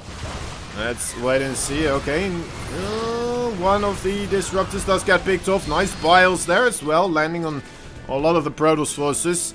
We just need time right now for these lurkers to get assembled as well. Another disruptor shot should be coming off here pretty soon. We're not seeing it quite yet, and a lot of the Protoss already gonna go down before that disruptor really makes a move here. And now with the lurkers, I think, you know what, this is just gonna be too difficult to break with the army composition that we have for Barting. I know it's not that many of the lurkers, but it's still gonna be enough to force Barting backwards. The status trap there not quite being able to gain a victory there either. Barting has to reassess his overall momentum here. So rethink his plan. What can he really do, right? He can go back, I suppose, but it's going to be difficult. Maybe try to be a bit more multi-pronged harassment style. Don't go for a straight-up fight, right? Don't go running into the lurkers here, as that may just be a fatal thing that costs you your life. Losing another disruptor right now. And yeah, I mean, with the Blink Stalkers, you want to try to get the fights going in places where those lurkers are not positioned up already. A little bit like siege tanks, right? You don't want to just run into siege tanks if you can avoid it. It's almost like you're watching a TVZ in a sense, where the Zerg is trying to avoid a straight-up fight with the lurkers. And instead it's PvZ, and, well, alright, Barting not quite finding his way through the front door, and, you know what, taps out, realizing he will not be breaking that anytime soon. And Rogue taking 2 games in a row as well. Another Clean sweep here today, guys. I believe we've only had 2-0 so far.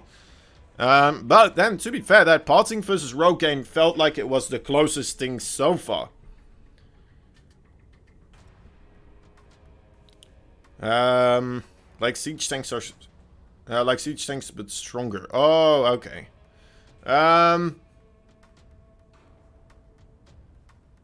Maybe. Maybe.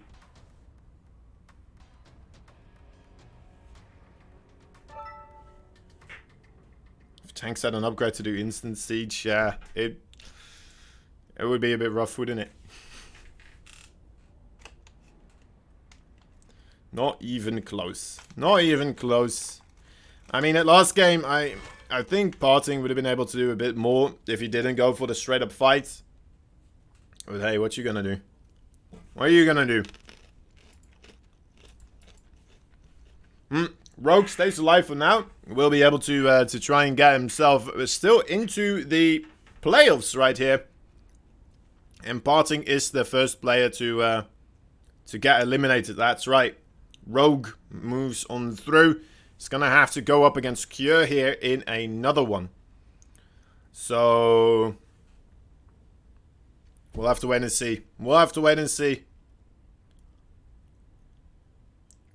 And now Zest actually, he moved through. So Zest is already waiting in the playoffs right now. I believe he is going to be playing against Innovation, if I'm not mistaken. And then the winner of this match is going to have to go up against Time. Funnily enough, Time being the player that moved on through as the first place in that previous group that we saw on Friday.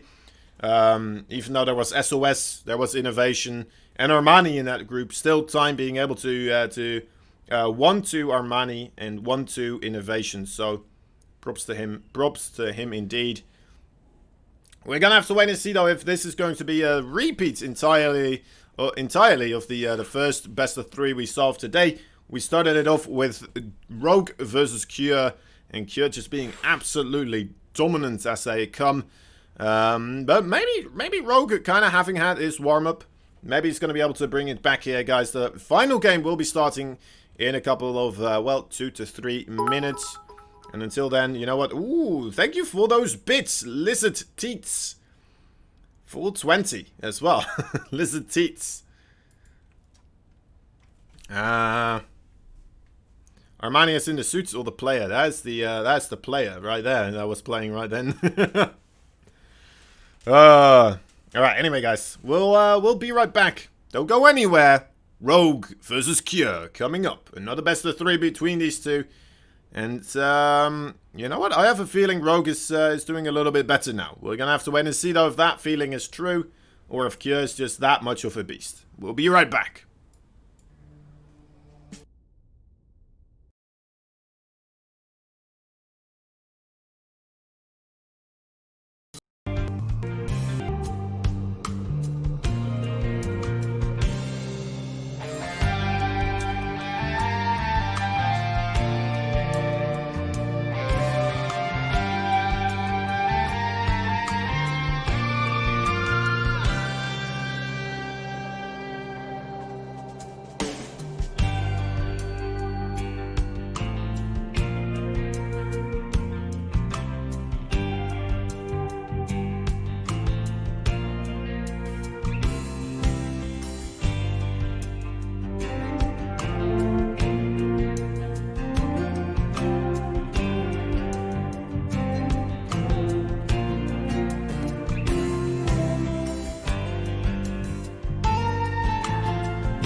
Hey, hello, it's me, it's Kozan again. Little boy Kozan, back on the case. Ready to bring you some more StarCraft 2. Rogue and Cure have decided which maps they want to be playing, and we're on the first map right now. We've just arrived, and voila, here we are. Oh, sir, I heard you wanted some more StarCraft 2. Well, here you go. Have a full plateful. Another best of 3. In the bottom left side, we have ourselves a red Zerg player fighting for the Jin Green Wings. He is a rogue. It's your boy Kozan, back with another one of those great StarCraft 2 matches. Apparently, I'm trying to be more like a certain little World of Warcraft streamer. Anyway, top right side. We have ourselves a blue Terran player, Dragon Phoenix Gamers. He is Cure. Doesn't it sound better when you say the Dragon Phoenix Gamers instead of the Dragon Phoenix Gaming? I don't know. It sounds more like, you know, they are the Dragon Phoenixes and the gamers. Instead of it being like a certain type of how to game. Uh-oh. Uh-oh. Alright, Rogue. Figuring out what is going on here. Previous time when we did see the two wrecks, of course, also getting themselves scouted. It still, you know, didn't pan out too horrible here for Cure this time around. Let's wait and see if this is going to be the same case. Oh my god, are you seeing this, guys? The wits on this boy. Oh, that's a shame. He tried to finish it off with this SCV, hoping that SCV would be able to escape the barracks here, but no, he's gonna have to lift it up. A slight delay in that marine production there. It's tiny, you know, but it could be detrimental. Alright, here we have the first initial couple of the SCVs. We need to see these bunkers going up as quickly as possible, of course. The bunkers, the real key to dealing the most amounts of damage here in this situation. There we have another bunker coming up. Nice positioning so far for the SCV. But it should be taken down nicely here. Need to see a cancel on that bunker. There we go. The other one's still going strong, of course, though. And let's see if there's enough links. There should be. Oh, my dear lord. Yes, there is. Yes, there is. It's a big surround here. Just go straight for the Marines, actually. The micro on the Marines is pretty darn insane. Right here, targeting down all of those Zerglings, and oh my dear lord, suddenly we have only Marines remaining. I really thought this was going to be a surround, but instead we're seeing these Marines now rushing towards the bunker. A big block though with that Queen, and the drones just barely being able to safeguard the front door for now. Needs to be able to get these. Oh my dear lord, are you kidding me? One single Marine only being able to enter the bunker here. 10 workers went down. That in itself is a crazy amount. And Cure, I mean, he has another bunker here. One Marine also being able to enter into that one. Oh my god, gonna get the salvage as well. Are you kidding me? Gonna kill this Queen here. No problem. Man, this is a very strong start here for Cure, I would say. 10 workers killed. Let's take a look. 10 of the Zerglings as well as the Queen. Of course, the front door of just a little bit open right now. Maybe there is a moment in time where Rogue can take the initiative towards the other side of the map, but ultimately, I'm not quite sure if that's what he's planning to do, as we're seeing more drones now being constructed. And I mean, those bunkers, man, that got real close. Just a single drone and a single Queen there, being able to block off like 3 of those Mariners. If those 3 Mariners go into the bunker, that would have been quite a horrendous turn of events there for Rogue. Instead, now he's just in a little bit of hot water, I would say, trying to get himself back up to the right amount of workers here. Micro of Cure still providing quite a bit, though. I mean, the previous time when we did see these two clash with these with the builds, right, the two proxied barracks, we saw Cure holding off a lot easier. It felt like he did a lot better. It was a lot of a cleaner hold rather than we're seeing this time around. And Cure still managed to take the game later on in the later parts of the game. Let's hope that's not going to be a repeat here for Rogue ultimately, but it does have me a little bit worried. We may still be seeing Kure just slowly being able to take it here. Let's see what the plan is. Rogue does come in with the Overlord Scout though this time around. Something that he didn't do the previous time around. Maybe he was anticipating more so of the triple command center follow-up. That's what we would be expecting from his teammate, right? Maru. That's what he would do. See if he will be able to handle the following aggression a bit nicer. Oh my god, look at those queens, my man! Rogue. Absolute crazy micro right there. Holding off those Hellions for such a long time period with this 2 queens, but still, of course, those Hellions coming in here, cleaning up more of the drones, only losing 2 of their fellow Hellions. That's a very nice trade overall. The Viking here on the prowl as well.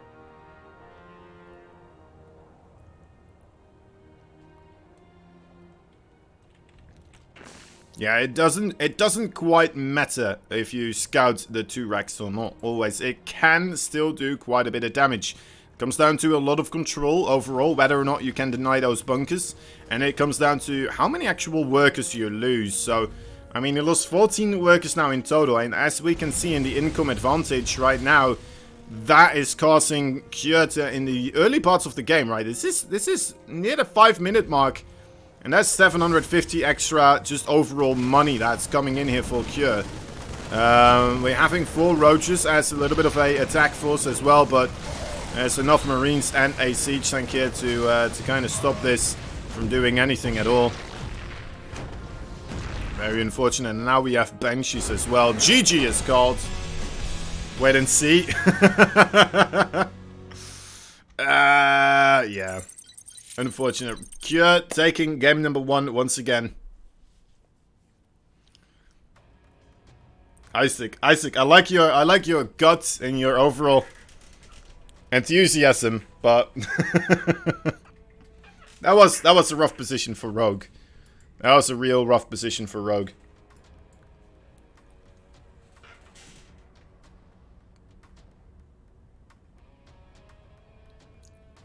All right. Moving on through. Second game is gonna be coming up here.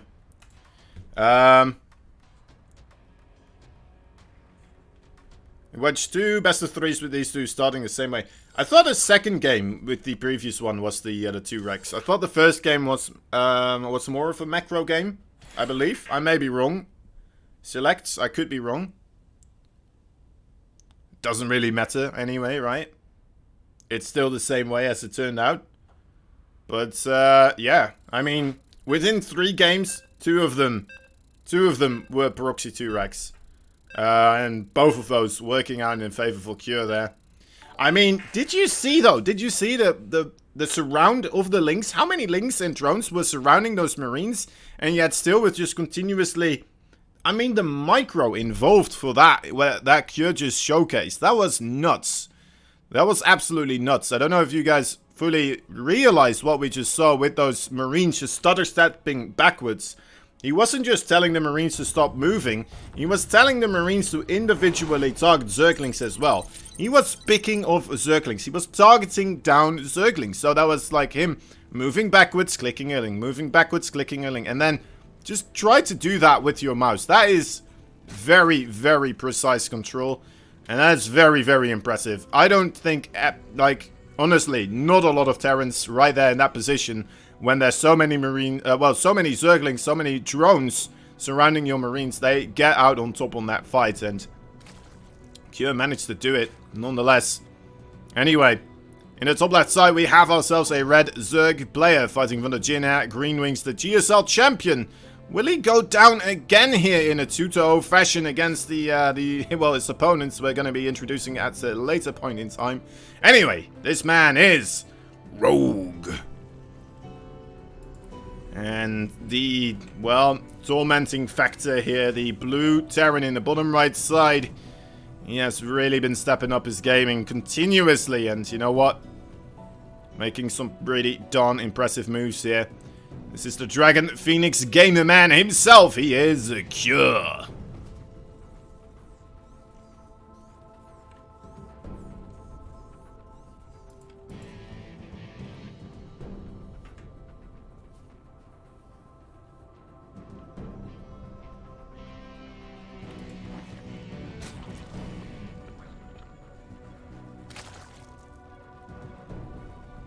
Okay. Bringing the inner Maru, that's right. Channeling the inner Marine King Prime to just bring back another, well, the old name of the Marine Micro. The man that showed, you know what, Marines can counter Banelings as long as you split them and control them appropriately. AoE damage, are you crazy? All we need is Marines and control. That's all we need. Alright. Kyo this time around, playing a bit more conservatively. Get himself that command center.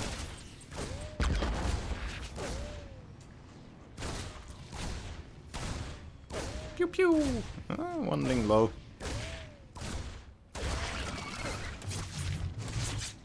Alright, so overall, oh my, Kyo. Okay. Doing the opposite of what he was doing the last game. I guess the third base for Rogue as well, pretty nice on time, so not going to be falling behind on that one, but it's important that his third base didn't get slowed down by that Reaper, especially now with that third base of Cure being this early on. And now Rogue. It's up to him basically to figure out what's happening, of course, in Cure's base, right? He needs to know. He needs to know that it's pretty safe to drone up. Doesn't have to worry about too much of a very quick battle cruiser, something like that. Or a big timing attack coming his way. It could still happen later on, of course, but won't happen that early. Oh, I'm loving this Viking first as well from Cure. Already looking to deny any type of scouting on what is happening here. Rogue, though, not quite scared away from just droning up at this moment in time. 7 more drones on the production tab, as well as getting himself the layer attack right now. He's not looking to shy away from upping the overall drone numbers. But still playing it safe as well, right? Making a lot of the extra queens here. Which is, it seems to be like what he just would want to do. Get a good amount of queens here. Get that creep spread really going in the TVZ matchup. Oh, the Overlord goes down. Doesn't get to see the command center. Immediately sends all those other Overlords backwards. Very smart play here. Gotta start prepping for the Viking that is most likely just gonna be looking across the map here and try to find any Overlords looking around. Trying to provide vision for the Zerg player. Okay, that is the Spire. Spire as well, of course, could do quite a number on somebody that goes for a very quick third command center. Not completely sure how we'll pan out in this situation, though. We do already have the 3 barracks on the way. 2 engineering bases as well, though, and this is doubling down on that greed that we saw from Cure opening this up right now. Gotta say, I am thoroughly enjoying this one. Ooh, gonna lose 2 drones here. As well as losing some creep spreading over here as well on the left side. Nice repositioning with the Liberator. Looks like this should be the end of it, though.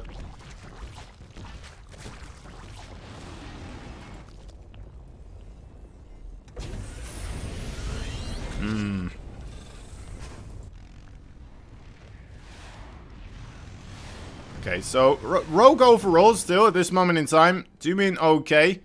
I'm a little bit scared of the Hellion amount still roaming around his base.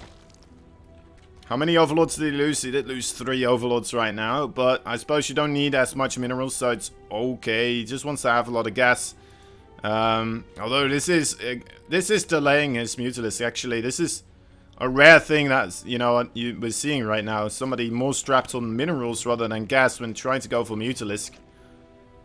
A lot of that comes down to losing 3 Overlords as well, of course. And playing it really safe with getting a lot of Queens.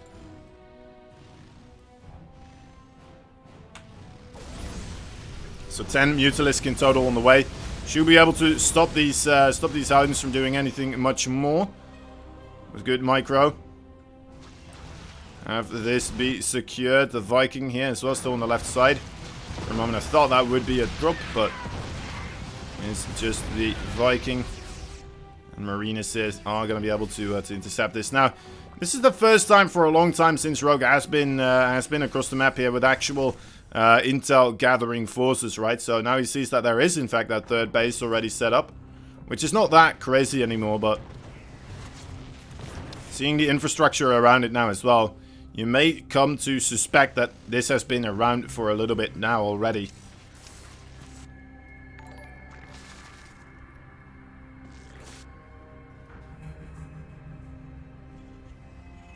Both these players ramping up the overall production of their upgrades right now, as more and more Mutalisk are coming into the mix. Kjør has fully decided on the Widowmine Marine attack here. A great one indeed to try and deal with the Mutalisk. Would love to see some Thors as well coming into the mix. Always a good bet to deal with the well, first and foremost the Mutalisk, but also to tank a lot of the Baneling hits, right? Really forces the Zerg player to control multiple assets of their army. You have to magic box the Mutalisk. You have to run out. Oh, this is a nice catch. Oh, drilling claws though.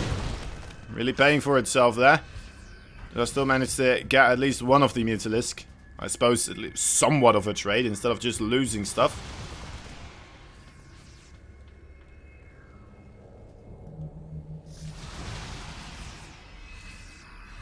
Alright.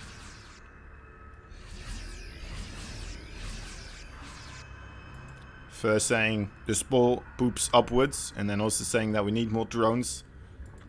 It's always funny seeing Buddy first saying something completely random, and then by giving insights, strategic insights. The spore poops upwards. Also, we need more drones. So it's a quick switch. Is this a rerun? No, it is not. This is a real-time match they are playing right now. Didn't we see this matchup earlier? Yes, we did. And it's a GSL group format, so that's why we're seeing it now again. Rogue had... Well, yeah, we started off the first series here with Rogue versus Kjør. Kjør managed to beat that one 2-0. Then we had Rogue going up against Parting. And we had Kjør going up against Zest. Now, Kjør lost against Zest, so he moved down into the deciders match. And Rogue managed to dig his way out of the loser match, beating Parting there. And now we're in the decider match, which is where it all comes down to. So a rematch.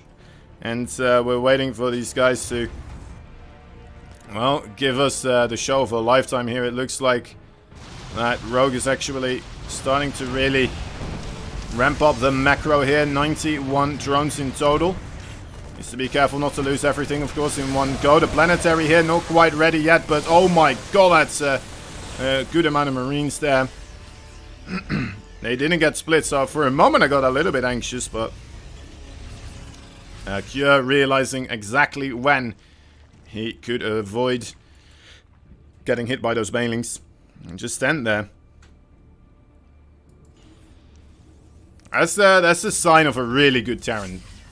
Like, one of the things you see, like, the Diamond Terrans and such do, they over-micro their Marines against Banelings, which allows, actually, the Banelings more room, and the Zerglings as well, of course, to just move forwards and get on top of the Marines, right? Overvaluing splitting, because if you don't split, of course, you die, but then, you know what, splitting in moments where you don't need to split, that's actually causing you to do less DPS output, of course. Critical mass of Marines. That's right. Exactly this. This Widowmine here has been reset, so this could be nasty, and that is definitely quite nasty indeed.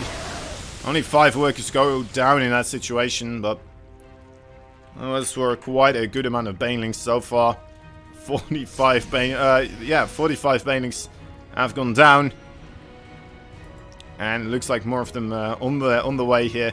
Kjør really adamant about rebuilding this wall. That is not to be understated either, the overall importance of this. And that's still something that can be quite tricky. I think we're just going to have to give up on this base here. At least Rogue is going to have to. I'm not quite sure. It's going to try to come in. We'll target down the Thor first and foremost. Needs to watch out for the other Thor as well. Okay, does manage to save this base for now, but dear lord, with the reinforcements coming in, I'm a little bit wary here if Rogue can withstand the Terran overall ground forces that are moving in here. Looks like he will. Cure decides to give up on that location. Just move elsewhere. How many medevacs? Okay, it's only 8 medevacs. It looked like a little bit more than that. It should be okay. Rogue doing a good job so far, really, with maintaining order here in the map. Having overlords moving around. That's pretty cool, actually, as well. Looking for any type of engagement that might be occurring here, so he can get himself in a good position. This is an important base. This does have, of course, the double rich Vespian Geyser. So if he does manage to get this secured, that would be a big boon to his economy, as he's trying to transition into the Ultralisk here. We're also seeing Cure, though, getting a little bit more ready for this as well. Right, already has a couple more extra barracks on with the tech labs. Oh, this is nice too. Just spreading some creep. This is something we're not seeing enough anymore recently. One of the fine things that became more and more difficult as StarCraft kept going and more stuff had to be done.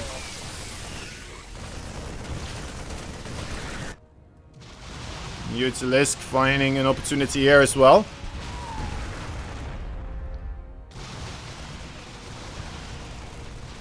And this is actually allowing Cure to move uncontested through the map right now.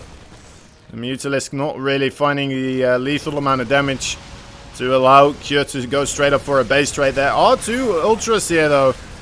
Trying to set off any Widow Mines, realizing there's no Widow Mines here, so moving back to the rest of the forces. His ground forces looking very lackluster here. This base is going to go down. And that's a big loss right there, I would say, for Rogue.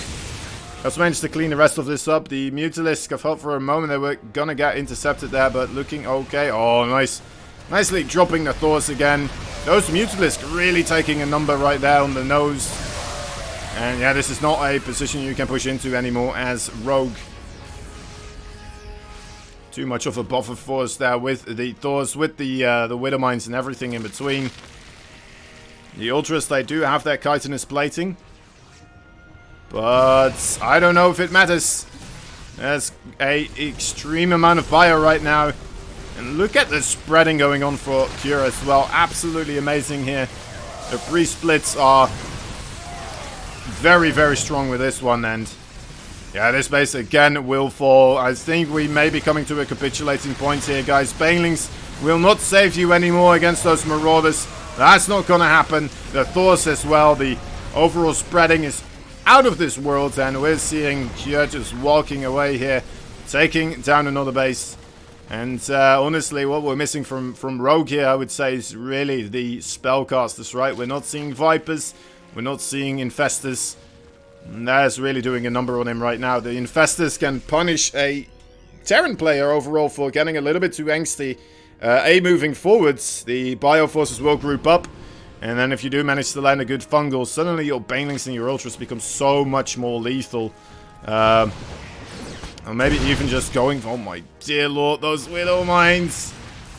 Oh, it's gonna get another one. Oh no, that could have been the end of the... that could have been the end of the Mutalisk right here. The giant comet that hit the Mutalisk and finally finished everything off. The base... Yep, alright, well that was it then. Guess it wasn't a comet, it was Marines shooting the overall dinosaurs down. And there's, you know what, absolutely everything falling apart here. It looks like for Cure, he will be going for a counter-offensive. This is his last shot, really, it feels like, to try and make something happen here, but we have ourselves Cure pushing on the right side, well, with a lot more firepower than Rogue is doing here on the left side, I would say. A couple of those SFVs do fall, but it's not that important anymore in this stage of the game. Mules are a thing, of course. Don't have to be replenished anymore, and Yeah, no matter what, these upgrades for the Zerglings are finishing up. They do have the adrenal glands already as well, but just not a very cost-efficient trade here for Rogue. He keeps the base alive, but I mean, he lost this base, and of course, multiple times now losing this base as well. Widow mines being dropped everywhere, killing off more workers. And Rogue, I mean, this is becoming one hell of a scrappy game for him right now. The speed giving him a little bit of an opportunity there with the melee forces, of course, to close the gap, but we'll have to wait and see. Rogue never played against Zest, did he? No, Rogue didn't play against Zest. He played against Parting, guys. And he did win against Parting. Cure did. Ah, right. Okay. I understand now. My bad, my bad. I misunderstood. Okay, here's the Great Aspire. A last-ditch effort, I suppose, tech-wise here for Rogue. Trying to kind of get himself back into this game again. I mean, he's doing a good job overall, just staying in this game, but ultimately, ooh, that would have mine. Okay, didn't get the shot. Ultimately, he is slowly bleeding out of possibilities here. He is gonna get, once again, this base of the night here on the left side. Okay, I thought there was a drop there. Not happening, but on the right side now as well. Cure just taking all the initiative, taking all the possible opportunities that he's finding himself with, and taking full advantage of Rogue just being spread more and more thin. That's alright. I'm not going to get the right side base. I'll get the left side base. And I'm going to get out of that. Cure doing absolutely everything he needs to.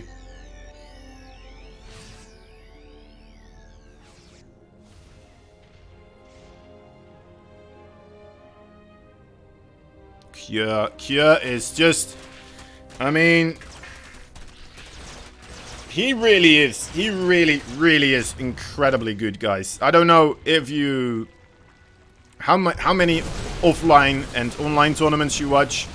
I think Cure definitely just not quite finding his stride as much in the offline tournaments, right? Why it's just why he feels so underwhelming. I suppose we could make the same case about him in the GSL finals as well, right? Versus TY that we saw. Very underwhelming. Very unfortunate. But ultimately, I mean, Cure, it is no real doubt in my mind that he is one of these players that very likely could start bringing the GSL to their knees. As long as he just keeps playing.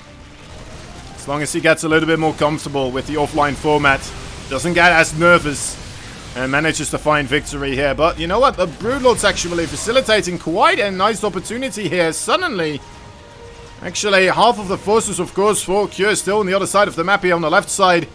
And now being absolutely trampled on the right side. I think, actually, the Broodlords are really doing this here. No real answer for Cure to take those down just quite yet. There's Queens as well, ready to transfuse them. So, the two Vikings here having an opportunity. Cure moving in on the left side as well. Suddenly, Rogue having a good chance here to push on through. I was not expecting this anymore. But he's making some magic happen right now. He's on top of the production of a Cure. He needs to be careful, though. Of course, well, okay, the small enclave of units for Cure still on the around the main bases of Rogue, but Rogue, my dear lord, definitely doing some magic here. Cleaning up a good amount of bases and suddenly being ahead in supply as well. Keeping the Broodlords alive, that's very crucial. If he manages to get rid of this entire army convincingly enough, and this should be the end of things. It's a little bit of a shame that he doesn't have any anti-air really to deal with the Vikings, but other than that, he's winning most of the other fights here. Needs to be careful. Okay, the Queens. Oh my god, the Transfuse doing a good job. Rogue, he is still on the edge though. He is still so close to losing this, but also winning this right now. Zerglings, good surround there. Another lift up is being forced. Cure, yeah, he's definitely running dry on resources here. Does have another base secured, has a ton of mule potential. It's just that he doesn't have any production anymore, right? Most of his production just got shut down. And desperately trying to make more right now on this left side over here. And this is what he needs to have happen, of course, right now. But if he just keeps losing his forces before he really gets a good group of forces together, this is going to go into Rogue's favor. And Rogue, he needs to finish this off as quickly as possible, right? The longer this game keeps going, the more of an advantage perhaps for Cure. But I think we may be seeing ourselves getting into a game number 3, guys. Somehow, Rogue managing to just, you know what, make it on a Brute Lords. Cure not quite being ready for it, taking a fight against the Brute Lords, which he really shouldn't have. Losing a ton of stuff right there on the retreat afterwards as well. And you know what, that's the knife's edge that StarCraft 2 is built upon. If you're not careful, this can happen to you as well in any game. Games where you're scratching your head afterwards, being like, you know what, I really should have won this one. What in the world happens? And you look back, it's just that one game, that one fight that you took, and suddenly we have ourselves a comeback occur. Suddenly we have ourselves a comeback occur. I thought that Great Aspire, I saw it and I thought like, well, that's, you know, it's something. Maybe we're going to get a little bit of a moment of rest for Rogue there as soon as he has those Brute Lords. But Cure just not taking a good fight there whatsoever at all. And this is top 10 anime comebacks of all time material. I agree. The unscouted tech switch for the Bob. That is, yeah. That's a good way to put it. Honestly, that should not have happened. And honestly, even if it did happen, right? Even if he did only see the Brute Lords there at that moment in time, he pulls backwards. He makes some more Vikings. He doesn't take the fight right then and there. He doesn't really get snowballed that heavily, but man, Rogue brings it back. Game number 3 here, guys. We're in luck. Rogue's stepping it up right now, bringing us another game. Chat is like 100% gamblers. It's a lot of gamblers watching StarCraft 2. This is true. Whew.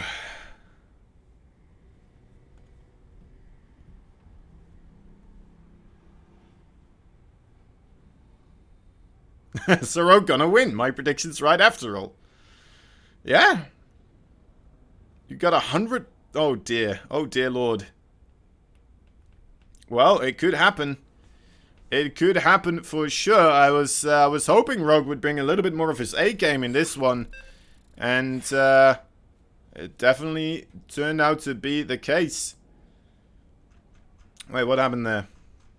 This is the right map, right? Everdream, the final destination here for today. A pretty reasonably big map. Not the biggest map, but still a pretty darn good one. Cure, is he gonna do another 2-Rex? I don't know. Enki left. Enki re. Oh, wait, what? I don't know what's happening.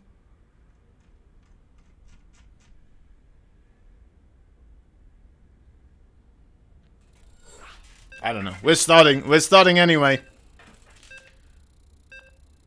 What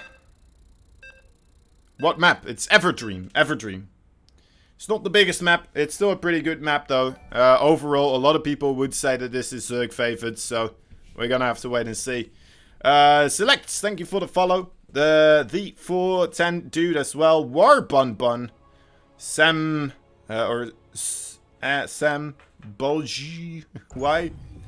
Well, thank you for the follows. Hope you guys are enjoying the StarCraft 2.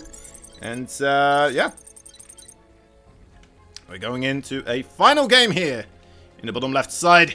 The ace match. He managed to secure it. Can he get one more victory on the board? And You know, the funny thing is, he went 2 points to 3 in total then versus his opponent, but he still was the person to move on through. Anyway, he is the one and only Jinner Greenwings GSL champion. He is a rogue.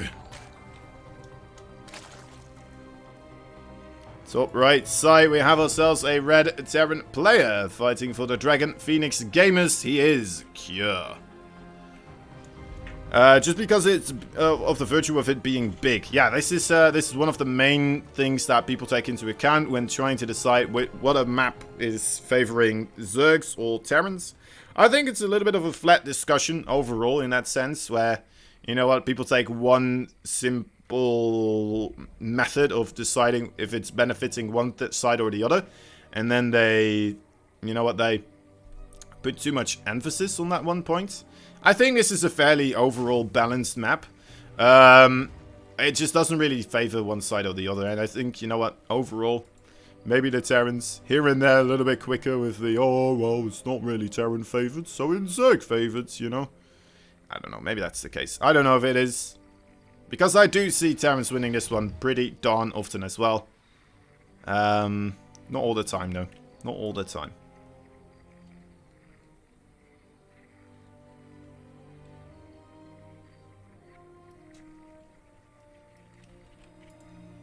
Alright.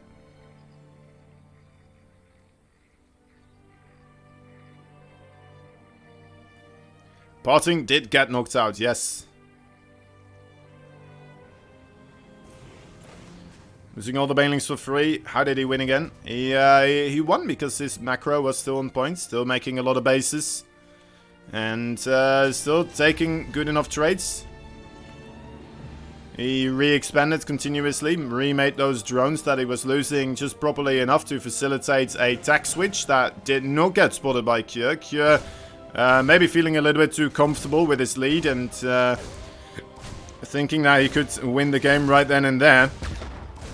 Didn't want to make another transition against the Broodlords and decided to take the fight anyway when he wasn't quite prepared. And that was a lethal mistake. It happens sometimes, guys, if you play StarCraft 2 and you're like, oh, wow, he's trying to transition into this. Well, I suppose I should try to counter it with this. Or I could just try to push in right now before he's fully committed to the transition. And then I might still be able to beat him out. And yeah, that sometimes backfires. That sometimes backfires quite harshly. And that's exactly what we saw happening there. Rogue just barely being able to just get himself a victory there.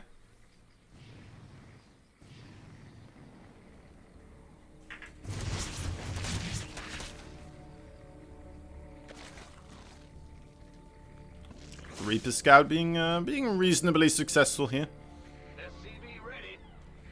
Sees what's happening. Might be able to even get out of there as well. The Zerglings do have speed though. Should be able to catch up with him eventually. Oh no, they gave up on the chase. Alright. Sneaky Reaper indeed. Does manage to escape.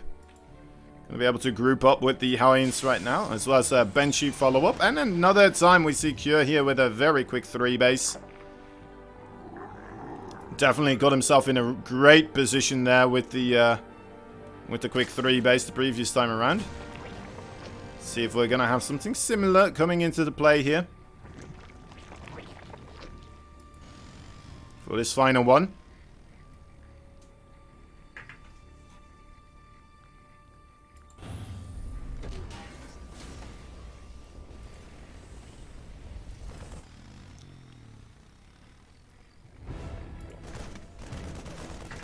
Re-scout here for Rogue.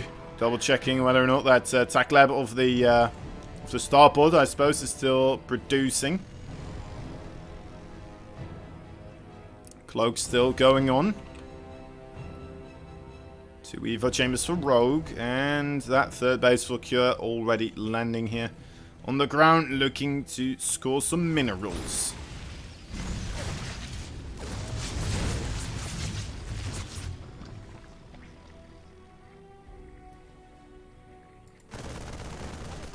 Nice creep spread overall so far from Rogue, I want to say, as well. I know it's here and there it's getting a little bit cancelled, but overall he's doing a good job with getting this creep forwards, right? Definitely see some other Zergs not quite being able to be on the ball with this as much as Rogue is being right now. And you know what? Even with the pressure of the Heinz and the Reaper there, continuously prodding away at the creep line, he's still doing a good job here. 2 Banshees coming in. Might be able to, well, get a couple of drones here and there. There are Spore Crawlers available though, so he's got to be careful with his overall positioning, but this is kind of what Kure does, right? He is, he's one of those very, very potent Banshee pilots. Ace pilots, some might say. Will always find those positions, even with 2 Spore Crawlers here. I mean, look at this. Look at this. It's ridiculous. Ridiculous. 4 kills on both those bench. Actually, 5 kills already on this one. I think that's the creep tomb that also got killed. Not bad. Not bad at all. 8 kills already. Still having those benches there. So, you know what? Those queens that were spreading all that creep we were talking about earlier on, they're kind of stuck here now. Trying to facilitate some help to the other queens and the Spore Crawlers. As you can see, 1 queen not quite cutting it out when you're fighting against 2 Banshees here. And, alright, well, sacrificing the Banshees here, but he does get 3 more workers. Gets the queen as well.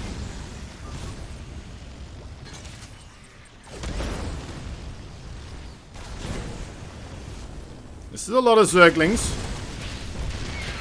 Eating up a bunch of the Hellions. There's no other way to put this, I suppose. Nice catch overall there for Rogue. Let's see how many Zerglings he lost though in that process. It's okay, it's okay. It's alright. Could have always been better, but ultimately it's okay. He managed to get rid of that threat. And now the real threat he has to consider is, of course, any type of a follow-up. Marines and Widowmine seems to be on the menu right here, but siege tank push shouldn't be out of the question just yet for Rogue here, I would say.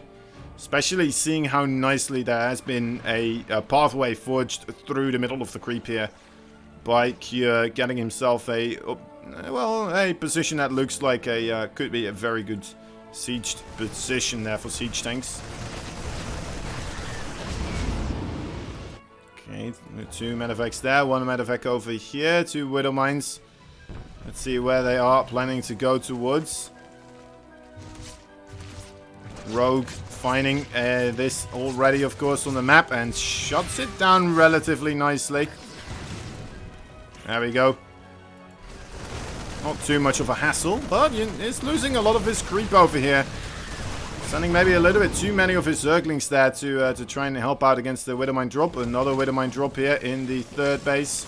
Oh wait, the 4th base, my bad.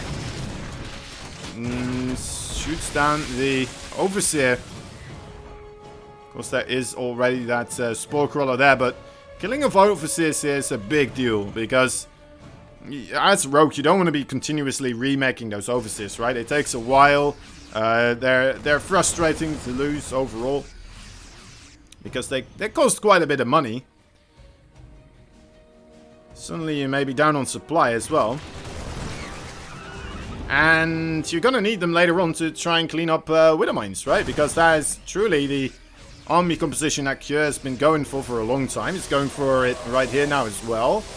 Kure here getting his units also killed off. Oh, dear lord. Alright, yeah, definitely losing some of his overall attacking force, but did manage to, at the same time, get a bunch of Widowmines here secured. And, well, in the middle here, jeez Louise. And this is why it's so annoying to have those Overseers continuously being picked off, right? Now there's just Widowmines randomly scrambled in all sorts of little tiny nooks and crevices. And you're going to have to be continuously very wary of about army movements. Another nice thing overall to know is that, of course, there were Widowmines being dropped into the main base, but instead of just setting everything up on the mineral line, Kure decided to put 1 Widowmine over here as well. Now that's just overall a smart maneuver because that, you know what, if Rogue does move a big portion of units over here into the main base, most likely he won't start splitting them up in order to help out against the Widow Mines until, well, right about when he hits the top side of this ramp. So that could be a big connection on the Widow Mine right then and there. Okay, in comes the attack once more this time around. We'll start pushing through the front. And again, I mean, I'm impressed with the amount of creep spread that is still occurring, but I'm also maybe a little bit more impressed with the amount of creep denial that we're seeing from Cure here. Mutalisk getting on top of the production this time around. Rogue deciding, you know what, it's probably not worth it trying to take these fights head on. I'm just going to go across the map here. Try and deal. Oh my god, the Baneling's there. 26 workers go down. Alright, trying to get rid of those Marauders as well with Baneling's. Not the most cost efficient one, but will allow him to get that command center. As the rest of the Bioforce is kind of stuck there now. And also a big portion of Cure's army moving backwards. Rogue with that counter-aggression. I have to say, putting himself in a lovely position here. 53 works versus 80. Burrowing a lot of those Zerglings there as well. Could come in later on at some point. 2 Overlords. Okay, that's interesting too. There's gonna be Dropper Overlords or something? What's happening here? Is he just scouting? He may just be scouting. Trying to see where the bases are right now.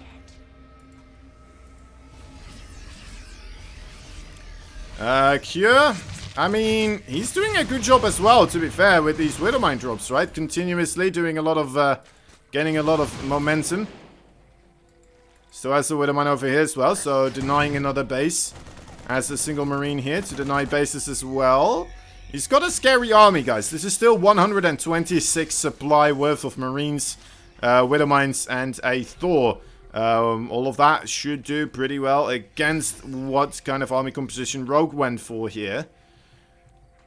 Which isn't as high in supply. But one of the scary parts, of course, is that those Zerglings, they are going everywhere. They are going everywhere. The Mutalisk now as well here, once again, just delaying a push here and putting Cure further and further into a desperate situation, I would say.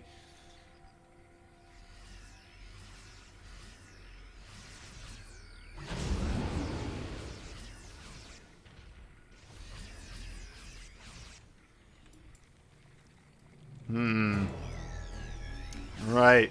Well, this is a rough one, I'd say, for Cure, right? He's in a difficult position here overall. He didn't lose as many SCVs here, but I don't think he's been producing them as much as Rogue has either.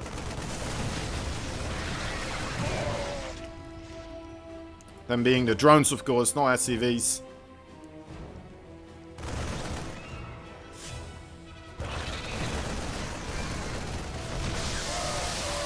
Yeah, mostly now focused on just getting his army as big as possible. I think that's what he's trying to do. He's just trying to get an army that is... Oh my god, look at the Baneling landmines. Oh, dear lord. He's waiting for it. He's waiting for it. Okay, only 2 SCVs go down there. Mutalisk into the main base.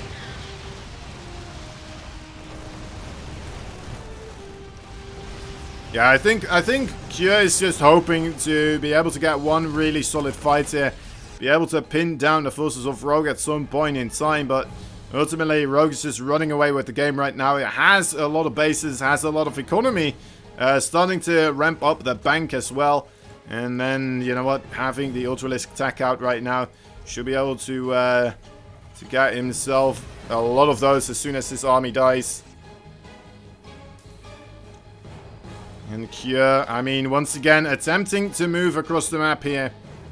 Let's see how quick... Oh, dear lord. Let's see how quickly Rogue will be able to... Oh, wait, this is getting worse now, isn't it? A lot of moving pieces, I suppose.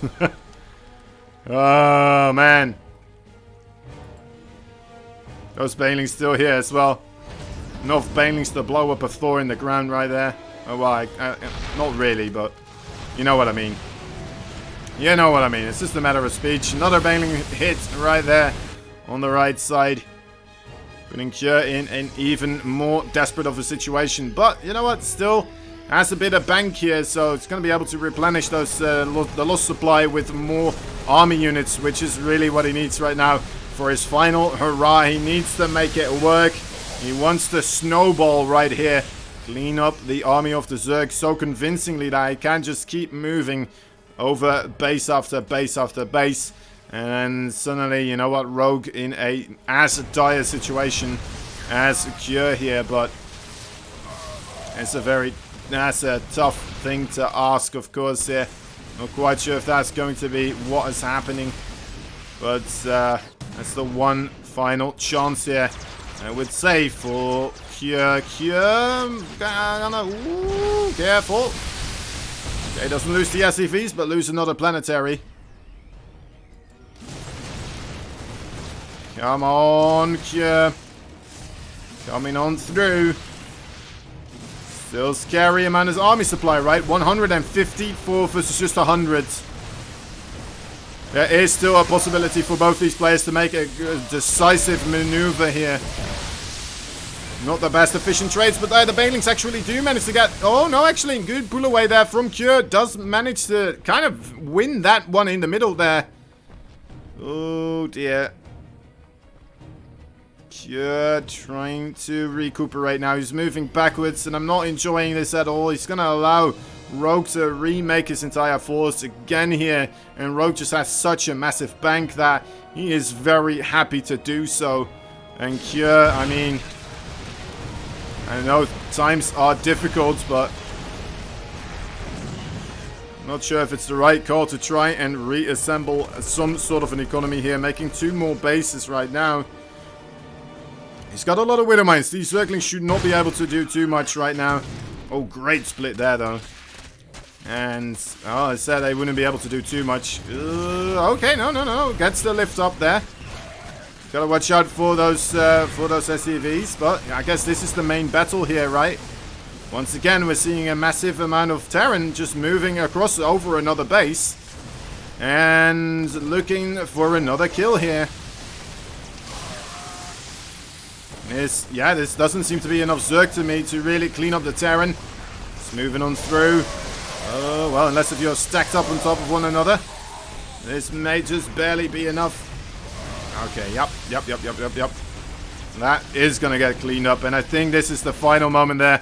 Cure's massive army has finally gone down. There's still bank here for Rogue. No problem. 10 Ultralisk in the production tab. Guys, I think we have got ourselves a victor here. I don't think that is too quick of a call. This is going to be one last desperate stance here for Cure. Final moments of a defensive front. He wants 2 planetary fortresses here, but I don't even think that's going to make the difference anymore with the amount of Zerg that is coming through the little bush here, the pink bush. As you know what, Widow Mines, they can have as great connections as they want. It's still going to be a downhill battle here for Cure as he's losing another 2 bases. And GG is called. Rogue takes game number 3. And gets himself into the placements. Yeah, well, into the playoffs. The playoffs, that's the one. A great series overall. That was a lot of fun. I have to say, Cure looked absolutely amazing as well. And Rogue, you know what? Just in that final series, really being able to take him down a notch and taking out Cure. Cure. I mean, it's it's hard to really come up with a decisive conclusion here as to who of these players is really the better one. I think they're just kind of really those two of those players that if they play against one another, very difficult to call which one will be coming out on top. As we saw here today, Cure taking the first series 2-0. Rogue, I mean, almost going down there as well. I mean, remember how close game number 2 was in this series? That was insanity how close that was. And then game number 3 looking a lot more Rogue dominant. But you know what? Hats off to him. Well played indeed.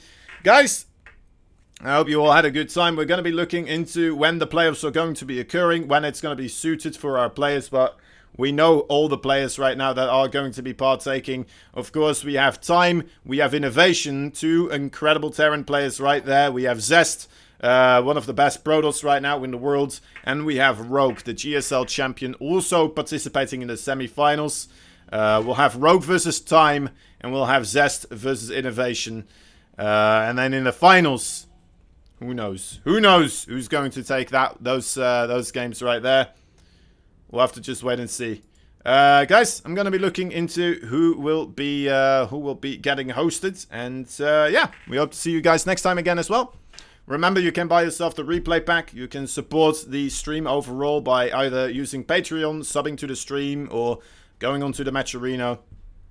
We very much appreciate you guys just hanging out with us, though.